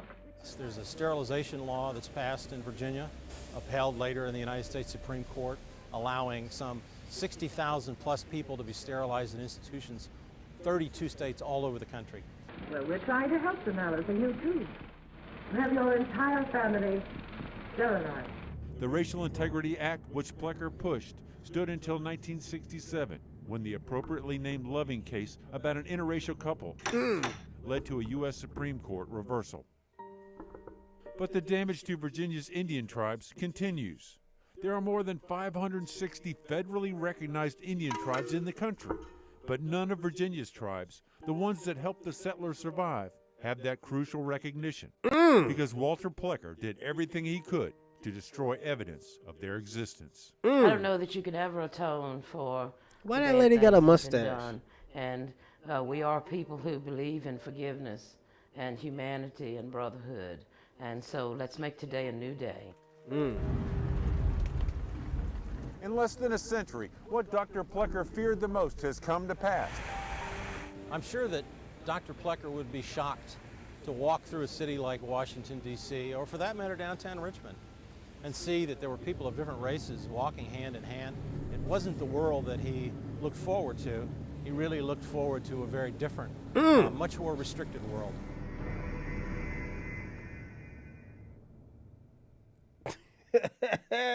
Dr. Plecker. Oh man, that was crazy, everyone. We're gonna jump into this one about Dr. Plecker reclass. I'm gonna go fast into this because we have, that'll be the last one actually. Oh shit. Just want to start off by introducing a couple excerpts that I found. Just some proof that the Aboriginals of America are what we know today as black people. What did this say right here? And as y'all can see, y'all see these copper colored Aboriginals right here. Darker skinned, swarthy little babies, they will all be known as black today. Even if they are light skinned, like some of these ones on the far left, they will still be recognized and known as black. But as we can see in this little short paragraph right here, these people would be known as Black Creeks. Parents, black Indians built their own schools, hired and paid teachers, and then asked for additional government aid. An 1866 government report on Black Creeks revealed they are anxious that their children shall be educated and are determined to profit from the school formed at their own advance. They was trying to push their own education. Woo! These Black Creeks. They were trying to push their own educational message, man. But just proof, though, that these people are copper colored. Got another one. And this is a part of what I'm bringing to the live stream today. I want to talk a little bit about this guy named Walter Plecker. What did Walter Plecker This say? guy named Walter Plecker, the dude responsible for the code switching. The dude responsible for the change of terms. The dude responsible for the reclassification of the Aboriginal American. That's telling you something. The dude responsible for the Indians now being known as Negroes today. Us Negroes today. What this say right here? Virginia law is cited by Plecker on Indian status. The Virginia Bureau of Vital Statistics Act, in strict accordance with law, in classifying so-called Virginia Indians as Negro. What? Hold up. Dr. W.A. Plecker. What this nigga say? Hold on, one more time. Act, in strict accordance with law, in classifying so-called Virginia Indians as Negro. Dr. W.A. Plecker, State Registrar of Vital Statistics, declared today the dude responsible. Y'all niggas ain't real Indians out here. Y'all Latinos niggas, y'all not Latinos and y'all Asians is really not Aboriginals out here. Nigga, if these faxes is coming out here like that, I didn't even know this stuff. I'm letting everybody do the research for me today. That's why I didn't make no bullets. This nigga told you what he was doing. This nigga's told us what he is doing. We don't want to hear this African booty scratching or I'm from Africa shit from. I'm going Voltron right now, my nigga. We don't want to hear we from Africa anymore. We don't want to hear we from Africa anymore. This nigga's coming out with facts.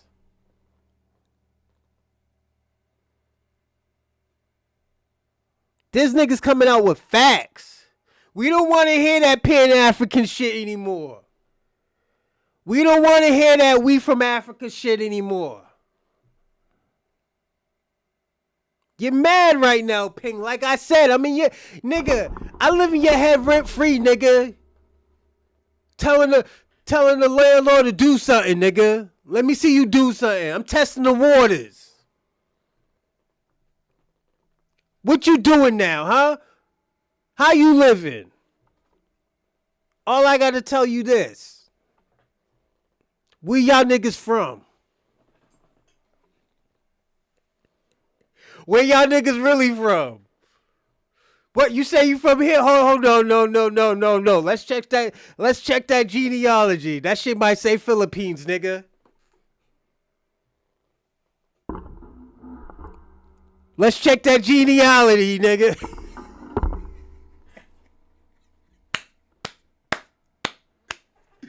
We don't want to hear, yo, we all one. Yeah, you from Africa. You probably from Nigeria. We don't want to hear that shit no more, my nigga. We're not foreign to this land. Ping out here mad right now. Ping is on 100. Ping is on 100. He found out he has a colorism problem. He found out his people is probably part of the Mexican community. He's a part of I Know Black.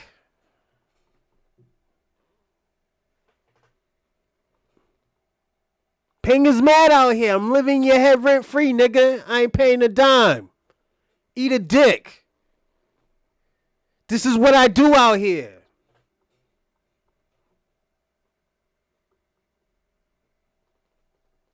I'm the purest American. Niggas, we are purest Americans in this motherfucker. White man can't tell me he's purer than me. Nigga, you from Europe. Probably from the mountains. That's why when I say, yo, we probably go back thousands of years, niggas laughed at me.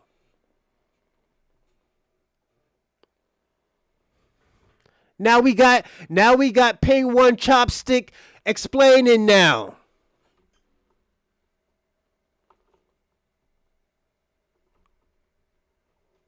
We got him confused.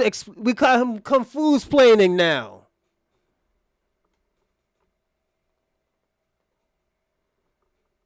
Ping One don't know what to say. He's loud man babbling. We talking crazy today. You know what, Ping One? I'm gonna take another coffee shot for you, nigga. Cause you know what? I'm gonna ask you a question, Ping One. Where you from? Last time I remember, there was Chinese people, there was black people, there was Africans in China. Where you from, nigga?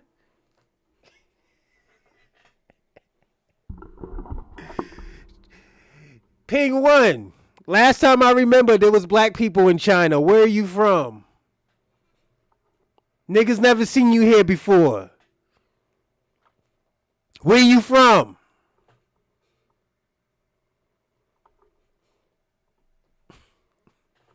I'm gonna run you off this motherfucker.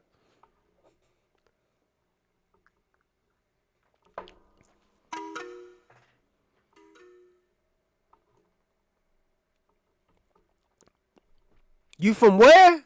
We don't know where you from. Nah, last time I remember there was Africans in China.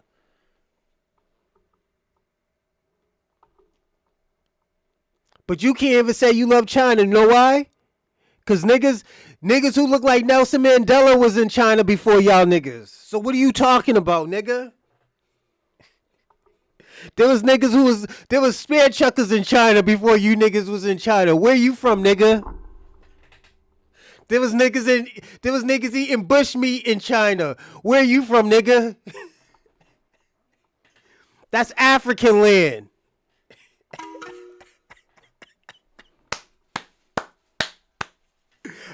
I'm drunk, yeah, nigga. I'm drunk on power. I'm drunk on knowing where I'm from. Where you from, nigga? Niggas don't know where you from. I know you ain't from where you claim you from. You're questioning yourself now.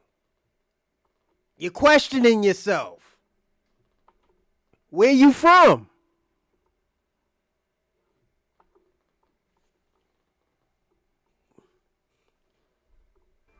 Freeze, the Virginia don't shoot, Indians nigga. were reclassified from Indian to Negro. On that 1790 census, you guys can go check it out, and we spoke about it on one of our last right there. Remarkable for quiet and good order. For 20 years past, not a single individual had been killed or seriously injured in any disturbance with the corporate limit. Shabaka. Nelson Mandela looked like a Chinaman, nigga. I'm gonna be personally honest.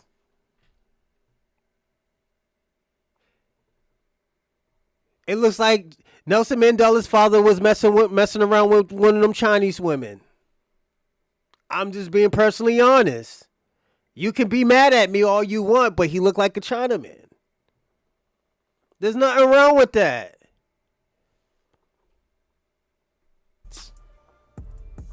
That is the statement of the mayor of Beaufort. I'm drunk, yeah, I'm drunk on power, and nigga. Beaufort is probably the blackest spot in the whole South. Say what? That is to say, the Negro population predominates more than anywhere else. Damn. There is a peculiar historical fact connected with that town I would like to mention to the commission. That is the place where the federal troops first set the Negroes free. It was done on those islands in the neighborhood of Beaufort. And they are now there, the predominant race, now. And this mayor refers to them as a quiet Pings community. is pissed. Ha. Penguin's pissed. That's a banger right there. I'm right everything but a That's child banger. of God, Quiet nigga. community. That's See, what you now, telling me. We always been looked at as the rowdy ones. But we got this mayor of Beaufort in South Carolina clearly classifying the Negroes, the people that live in the community, as the quiet community. Saying it's the blackest spot in the whole South. A most peculiar thing is the quarter refugees, whatever. In his book on the human race asserts the fact that the African lived on these islands long before the discovery of the American by Christopher Columbus. What? Now, when they say this term African, right? They're only considering the person to be African because of the color of their skin. You got to understand, copper-colored people. What?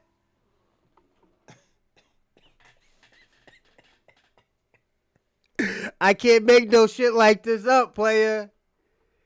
Pay one, I'm living in your head rent free, my nigga. You're hooked. You're hooked.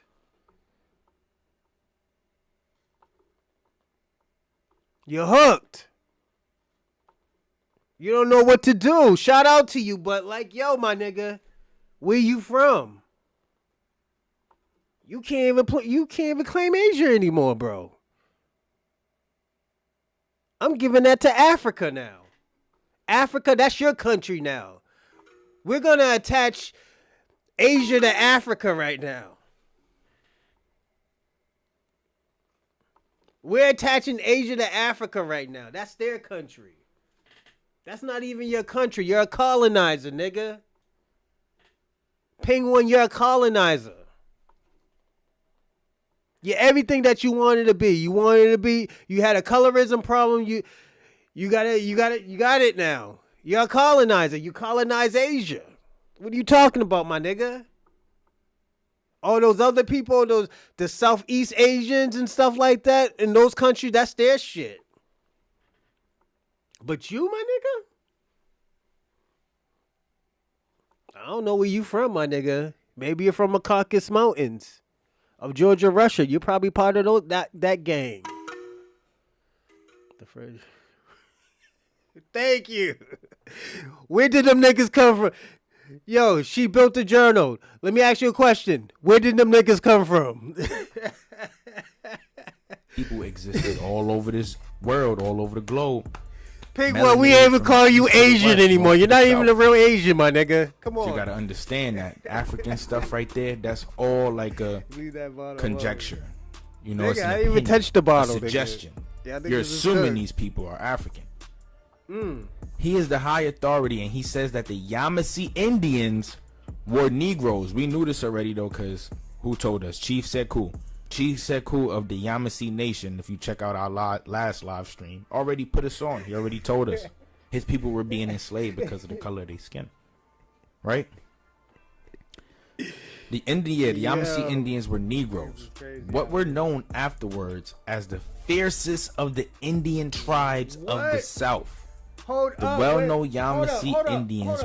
Did they say niggas is spraying us with water hose? Did the niggas say that, yo, they getting chased down by dogs? Hold up. What did this nigga just say? Skin. Right? What did this nigga just say? The Yamasee Indians were Negroes, what were known afterwards as the fiercest of the Indian tribes of the South. The well-known. We don't want to hear about niggas getting sprayed with water hose. We don't want to hear niggas about niggas spitting on us. We don't want to hear niggas about any of that shit. We lit out here. I'm going to be personally honest. We lit out here. Where these niggas from? This is these questions we got to ask now. Where these niggas really from? Who was these niggas on this land? What type of ethnogenesis? This is what we got to be worrying about. We don't need to be worrying about where these niggas came from. We need to worry about what type of ethnogenesis these people are. And if we're going to reclassify these people, we need to reclassify them by their fucking ethnogenesis.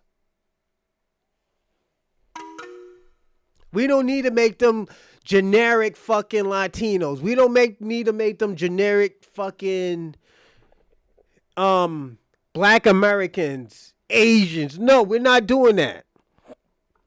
Where did these niggas come from? This is what we need to worry about. Let's go up and let's see what more of the stuff that they said about Mr. Walter. Group of people, his Caucasoid group of people are better than the copper-colored individuals. But yeah, what does it say? As the director of Bureau of Vital Statistics in Virginia from 1912 to 1946, Plecker had the ability to change records and authorize how vital records should be recorded throughout the state. He had the ability to change records and authorize how vital records should be recorded throughout the state. Where these niggas come from? You know, I always think about how is that really your land? Song, no one man should have all that power. No one man should ever have this much amount of power. Whoa. The ability to change records and authorize how vital. See this word right here? Vital records should be recorded throughout the state. This means Yo, Shabaka. Are they African? Shabaka, are they African? Were there Africans in America? means that depending on however he felt. Oh my God. If he felt the type of way, he was going to do whatever he was going to do based off how he felt. Soy boy activities, bro. Straight up soy boy activities. But anywho, it says in the racial binary that Plecker was molding, there was no place for Native Americans. There was either white or colored. Now, there's one reason why they are sanctioned the colored, and that's because colored people had high levels of status in the 17 and 1800s. So you can't directly disassociate the colored people because they're important too. But these Native Americans, nah, we're going to treat them the same way we've been treating them all these years. Invaluable. So he said there was either white or colored. So depending how light your skin is or how dark your skin is, you got to lean towards one of these sides. And now you have a bunch of aboriginals reclassifying as white or reclassifying as black, colored. And in the from 1912 to 1946, y'all already know what time it was for colored people. Y'all already know what time it was. I got colored people. Shine time, in my nigga. family ancestry. They're classified as colored. Shine time, nigga. The ones from South Carolina. That's the crazy part. No exceptions. Plecker was responsible for creating the Racial Integrity Act of 1924, which legally classified all Virginians as either white or colored and outlawed all forms of miscegenation. miscegenation. Let's check this out real quick. Let's check that out. Let's see what's popping. You feel me? Trying to Let's give see you what's content that I popping. can't understand myself. Sexual relationships or reproduction between people of different ethnic groups. They outlawed all forms of intercultural marriage. You know, interracial relationships. They outlawed that stuff. Basically, that's what the Racial Integrity Act of 1924 was. We're going to cover that in a later video. But as you can see, these laws and treaties been a thing that been holding Aboriginal people back ever since the 1700s. Damn! So it's like 300 years of a freaking curse. 400 years of a curse. Hold on, let's go even and Plecker's farther. racist ideas were mainstream. Adolf Hitler, leader of Nazi Germany, was also influenced by Plecker's views on race and eugenics. What did I say? He's a big eugenicist. A big eugenicist. No. My racial group is... I'm gonna say this, Shabaka, all that African shit that you've been pushing, that's Adolf Hitler terminology, my nigga. That's that Adolf Hitler shit that you've been pushing. That's that white supremacist shit you've been pushing. We African.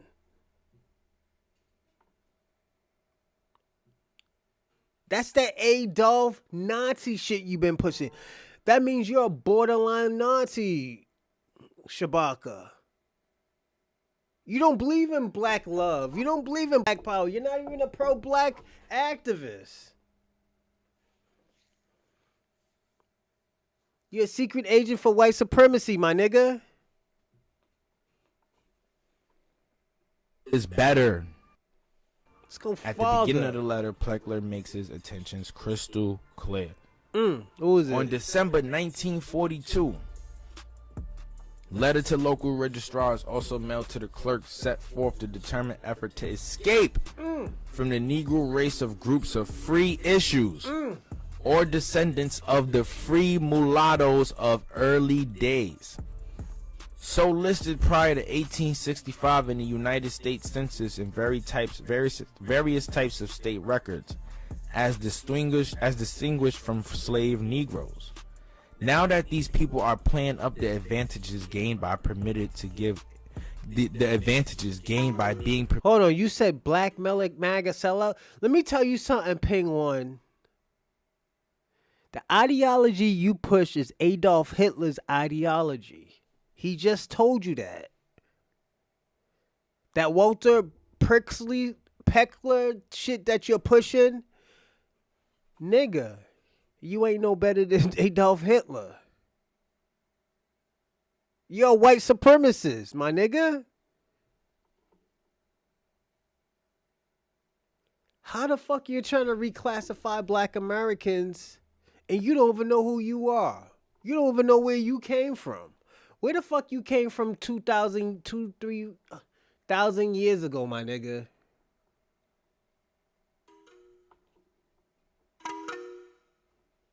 You're a white supremacist racist. You are a racist. This is what a racist look like, and it's you. You and your peoples.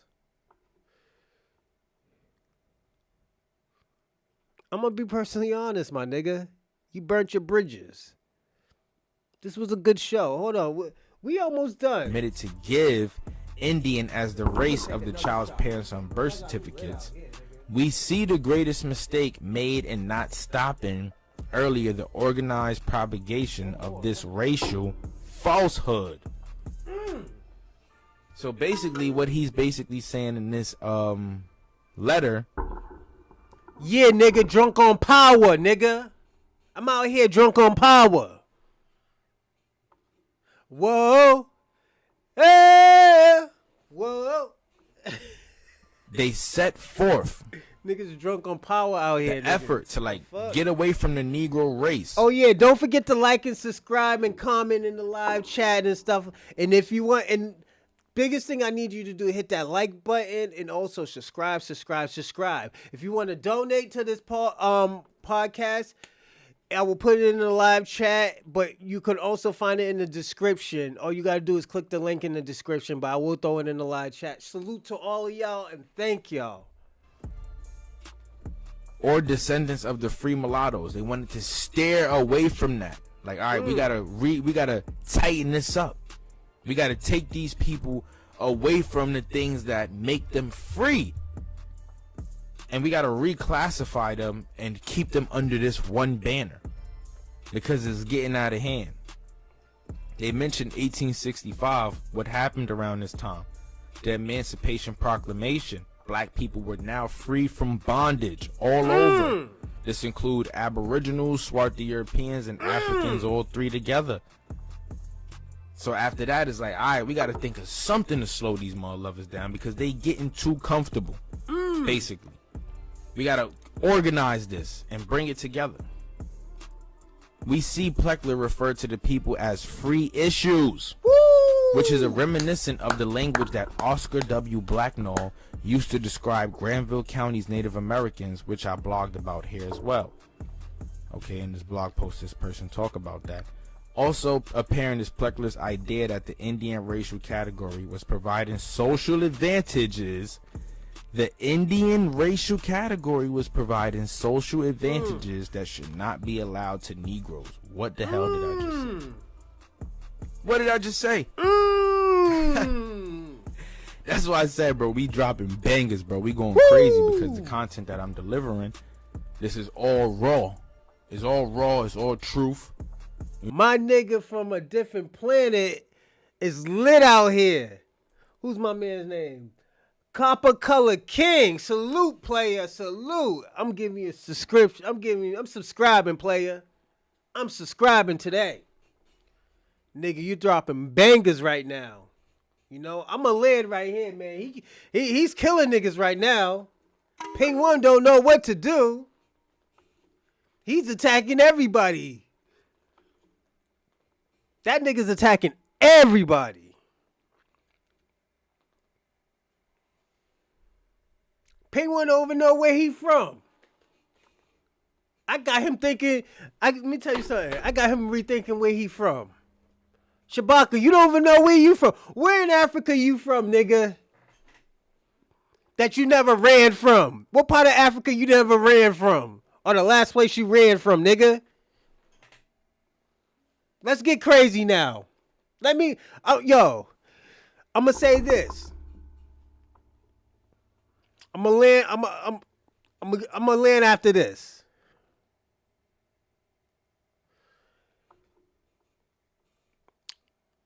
Black Americans is not from Africa.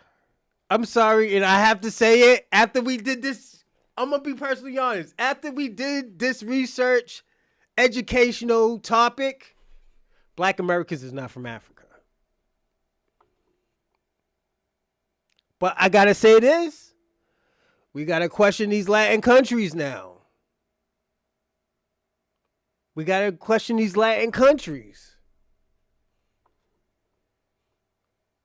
Are these people more conquistadors? Are these people more Slavic? Are there some that are indigenous? We will have to answer these questions. This is the questions that we will have to bring to light one day, sooner or later. Are they these lands? Is this their land? Or is it our land? I'm going to even go farther. Is that our land? Is that our cousin's land? Or is that our forefathers' cousins' family's land? Don't forget, we were intermingling with people. And stuff that I didn't know, I did not know. And when they say, yo, you're drunk, nigga, I'm drunk on power. I'm drunk on saying, yo, this land ain't yours, nigga. I'm drunk on like, yo, what you say is yours is not yours. I'm drunk on saying, yo, you crying that you want reparations and stuff. Yo, niggas gave you free money for a land that wasn't yours anyways. And you know what I'm talking about. Niggas who sold their land in America, that land wasn't yours in the first place. That wasn't yours to sell. I'm even going further than that.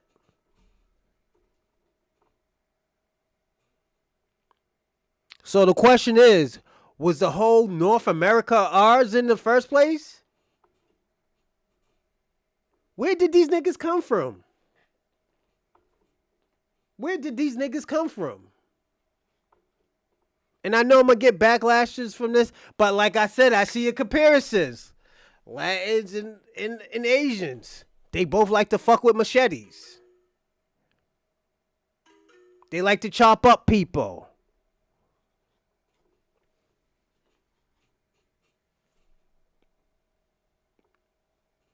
Do they got family within family? When we got reclassified, did they lose some of their family members?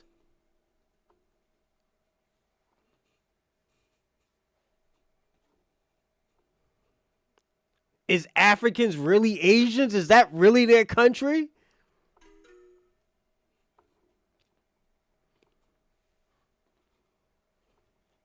And it sounds crazy. I know people's going to be pissed off. I know people is going to have a hard time with this. But we don't want to hear about no Taínos. These conquistadors wiped out the Taínos. There's going to be very little, but most of y'all ain't Taínos. Was there Seminoles that probably went to your country or Cherokees that went to your country? Absolutely, and I will agree with you with that. But all of y'all are not from that fucking country.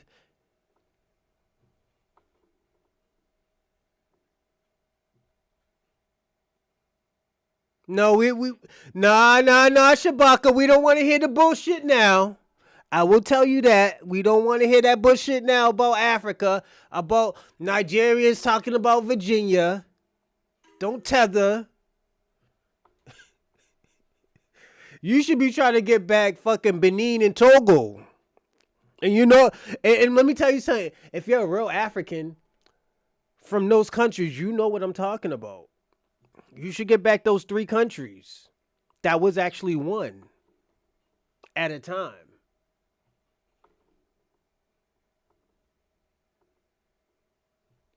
This is what I'm saying, everyone.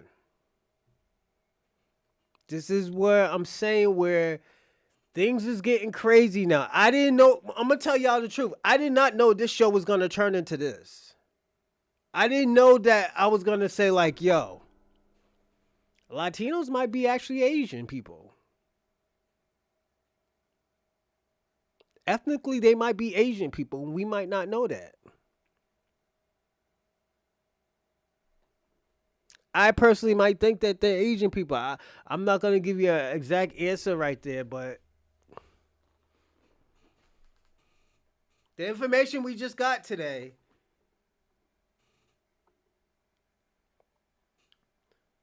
thank you, salute. But this is what we got to think about. Are these people really actually Black Americans, or are these people African? These people say, oh yeah, I'm Black too. Hold up, wait a minute. Are you Black or are you African? We got to start asking questions to everybody. Everybody's a suspect. Everybody's a suspect. Even the $5 Indians, they're a suspect too. So what that means, was your mama fucking black natives? Is that what you're saying? And there was black natives all in this area, in Ohio, fucking Texas, fucking Alabama, Georgia, Florida. Your parents fucking with the soul pole? Hold on, or were they fucking with the Afrobeat shit?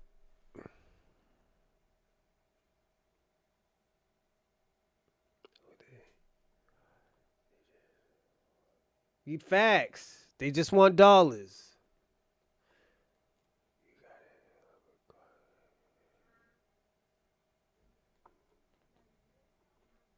You look like you got COVID in the face, nigga, but I'm not saying anything.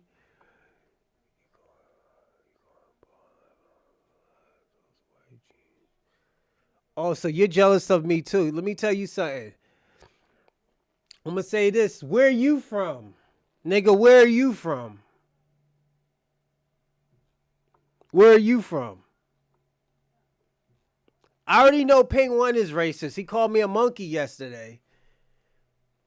Then he got mad because I told him I was fucking Asian women.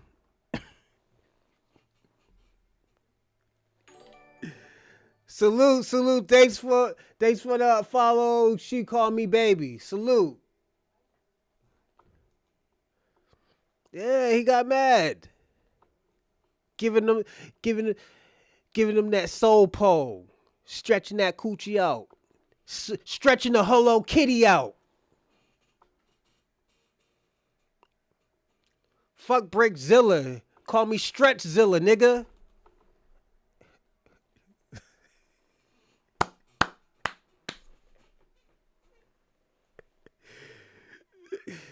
And I did it for the foundational black community, nigga. So oh shit. Where's your gold? Nigga, where's my dog? Ping One, where's my dog? Did you eat it, nigga?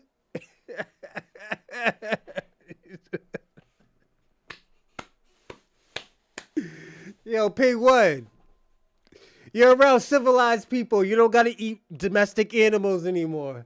So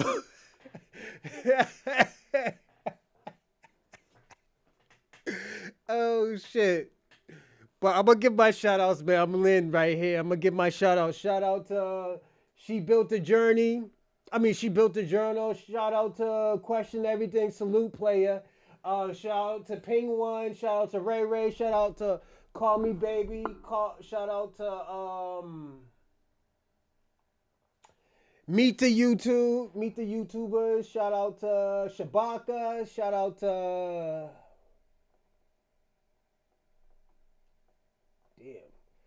Dorsey. Shout out to Ray Ray. Hold on, let me even dig deeper. Ray Ray, shout out to, that's Ping One. I already said that. Shout out to Dorsey. Shout out to E Will. I already said Meet the YouTuber. Shout out to you again. Born Enemy. Shout out to FBA Convo. Shout out to the one who, let me see who, I gotta figure out who that is. Because I always said,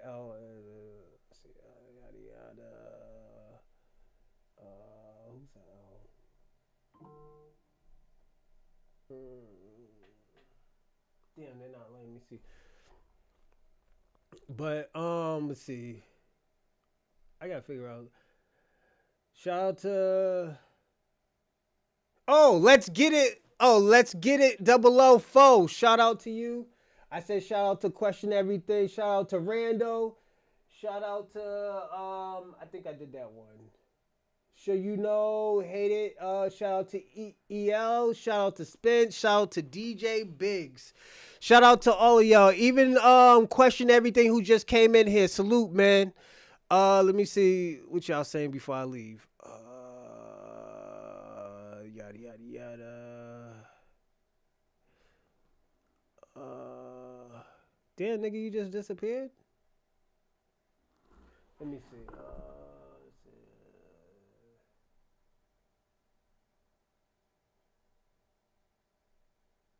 Oh, this nigga just disappeared, so he's probably not even in the right one. So yeah, shout out to all of y'all, man. Thank y'all for coming on. Even you, Ping One, you tried today, man. But yeah, you need to figure out where you from, my nigga. You're not from Asia. I'll tell you that. Nigga, where did you come from? Did you come from them Caucasus Mountains? I do want to say that, you know. So you got to figure out where you came from after this episode. Salute to everybody and shout out to the family, the Tether Hunters. Salute to all of y'all. And I'll see you tomorrow or probably tonight, more tonight, and I'll probably just do questions and stuff. But shout out to you. Thank y'all for watching. Thank y'all for entertainment. Even Ping One. Ping One's from fucking Canada, and he's entertained. He's having a good time. So shout out to you. Thank you for even coming on here. Again, shout out to the people who's just a daily watcher.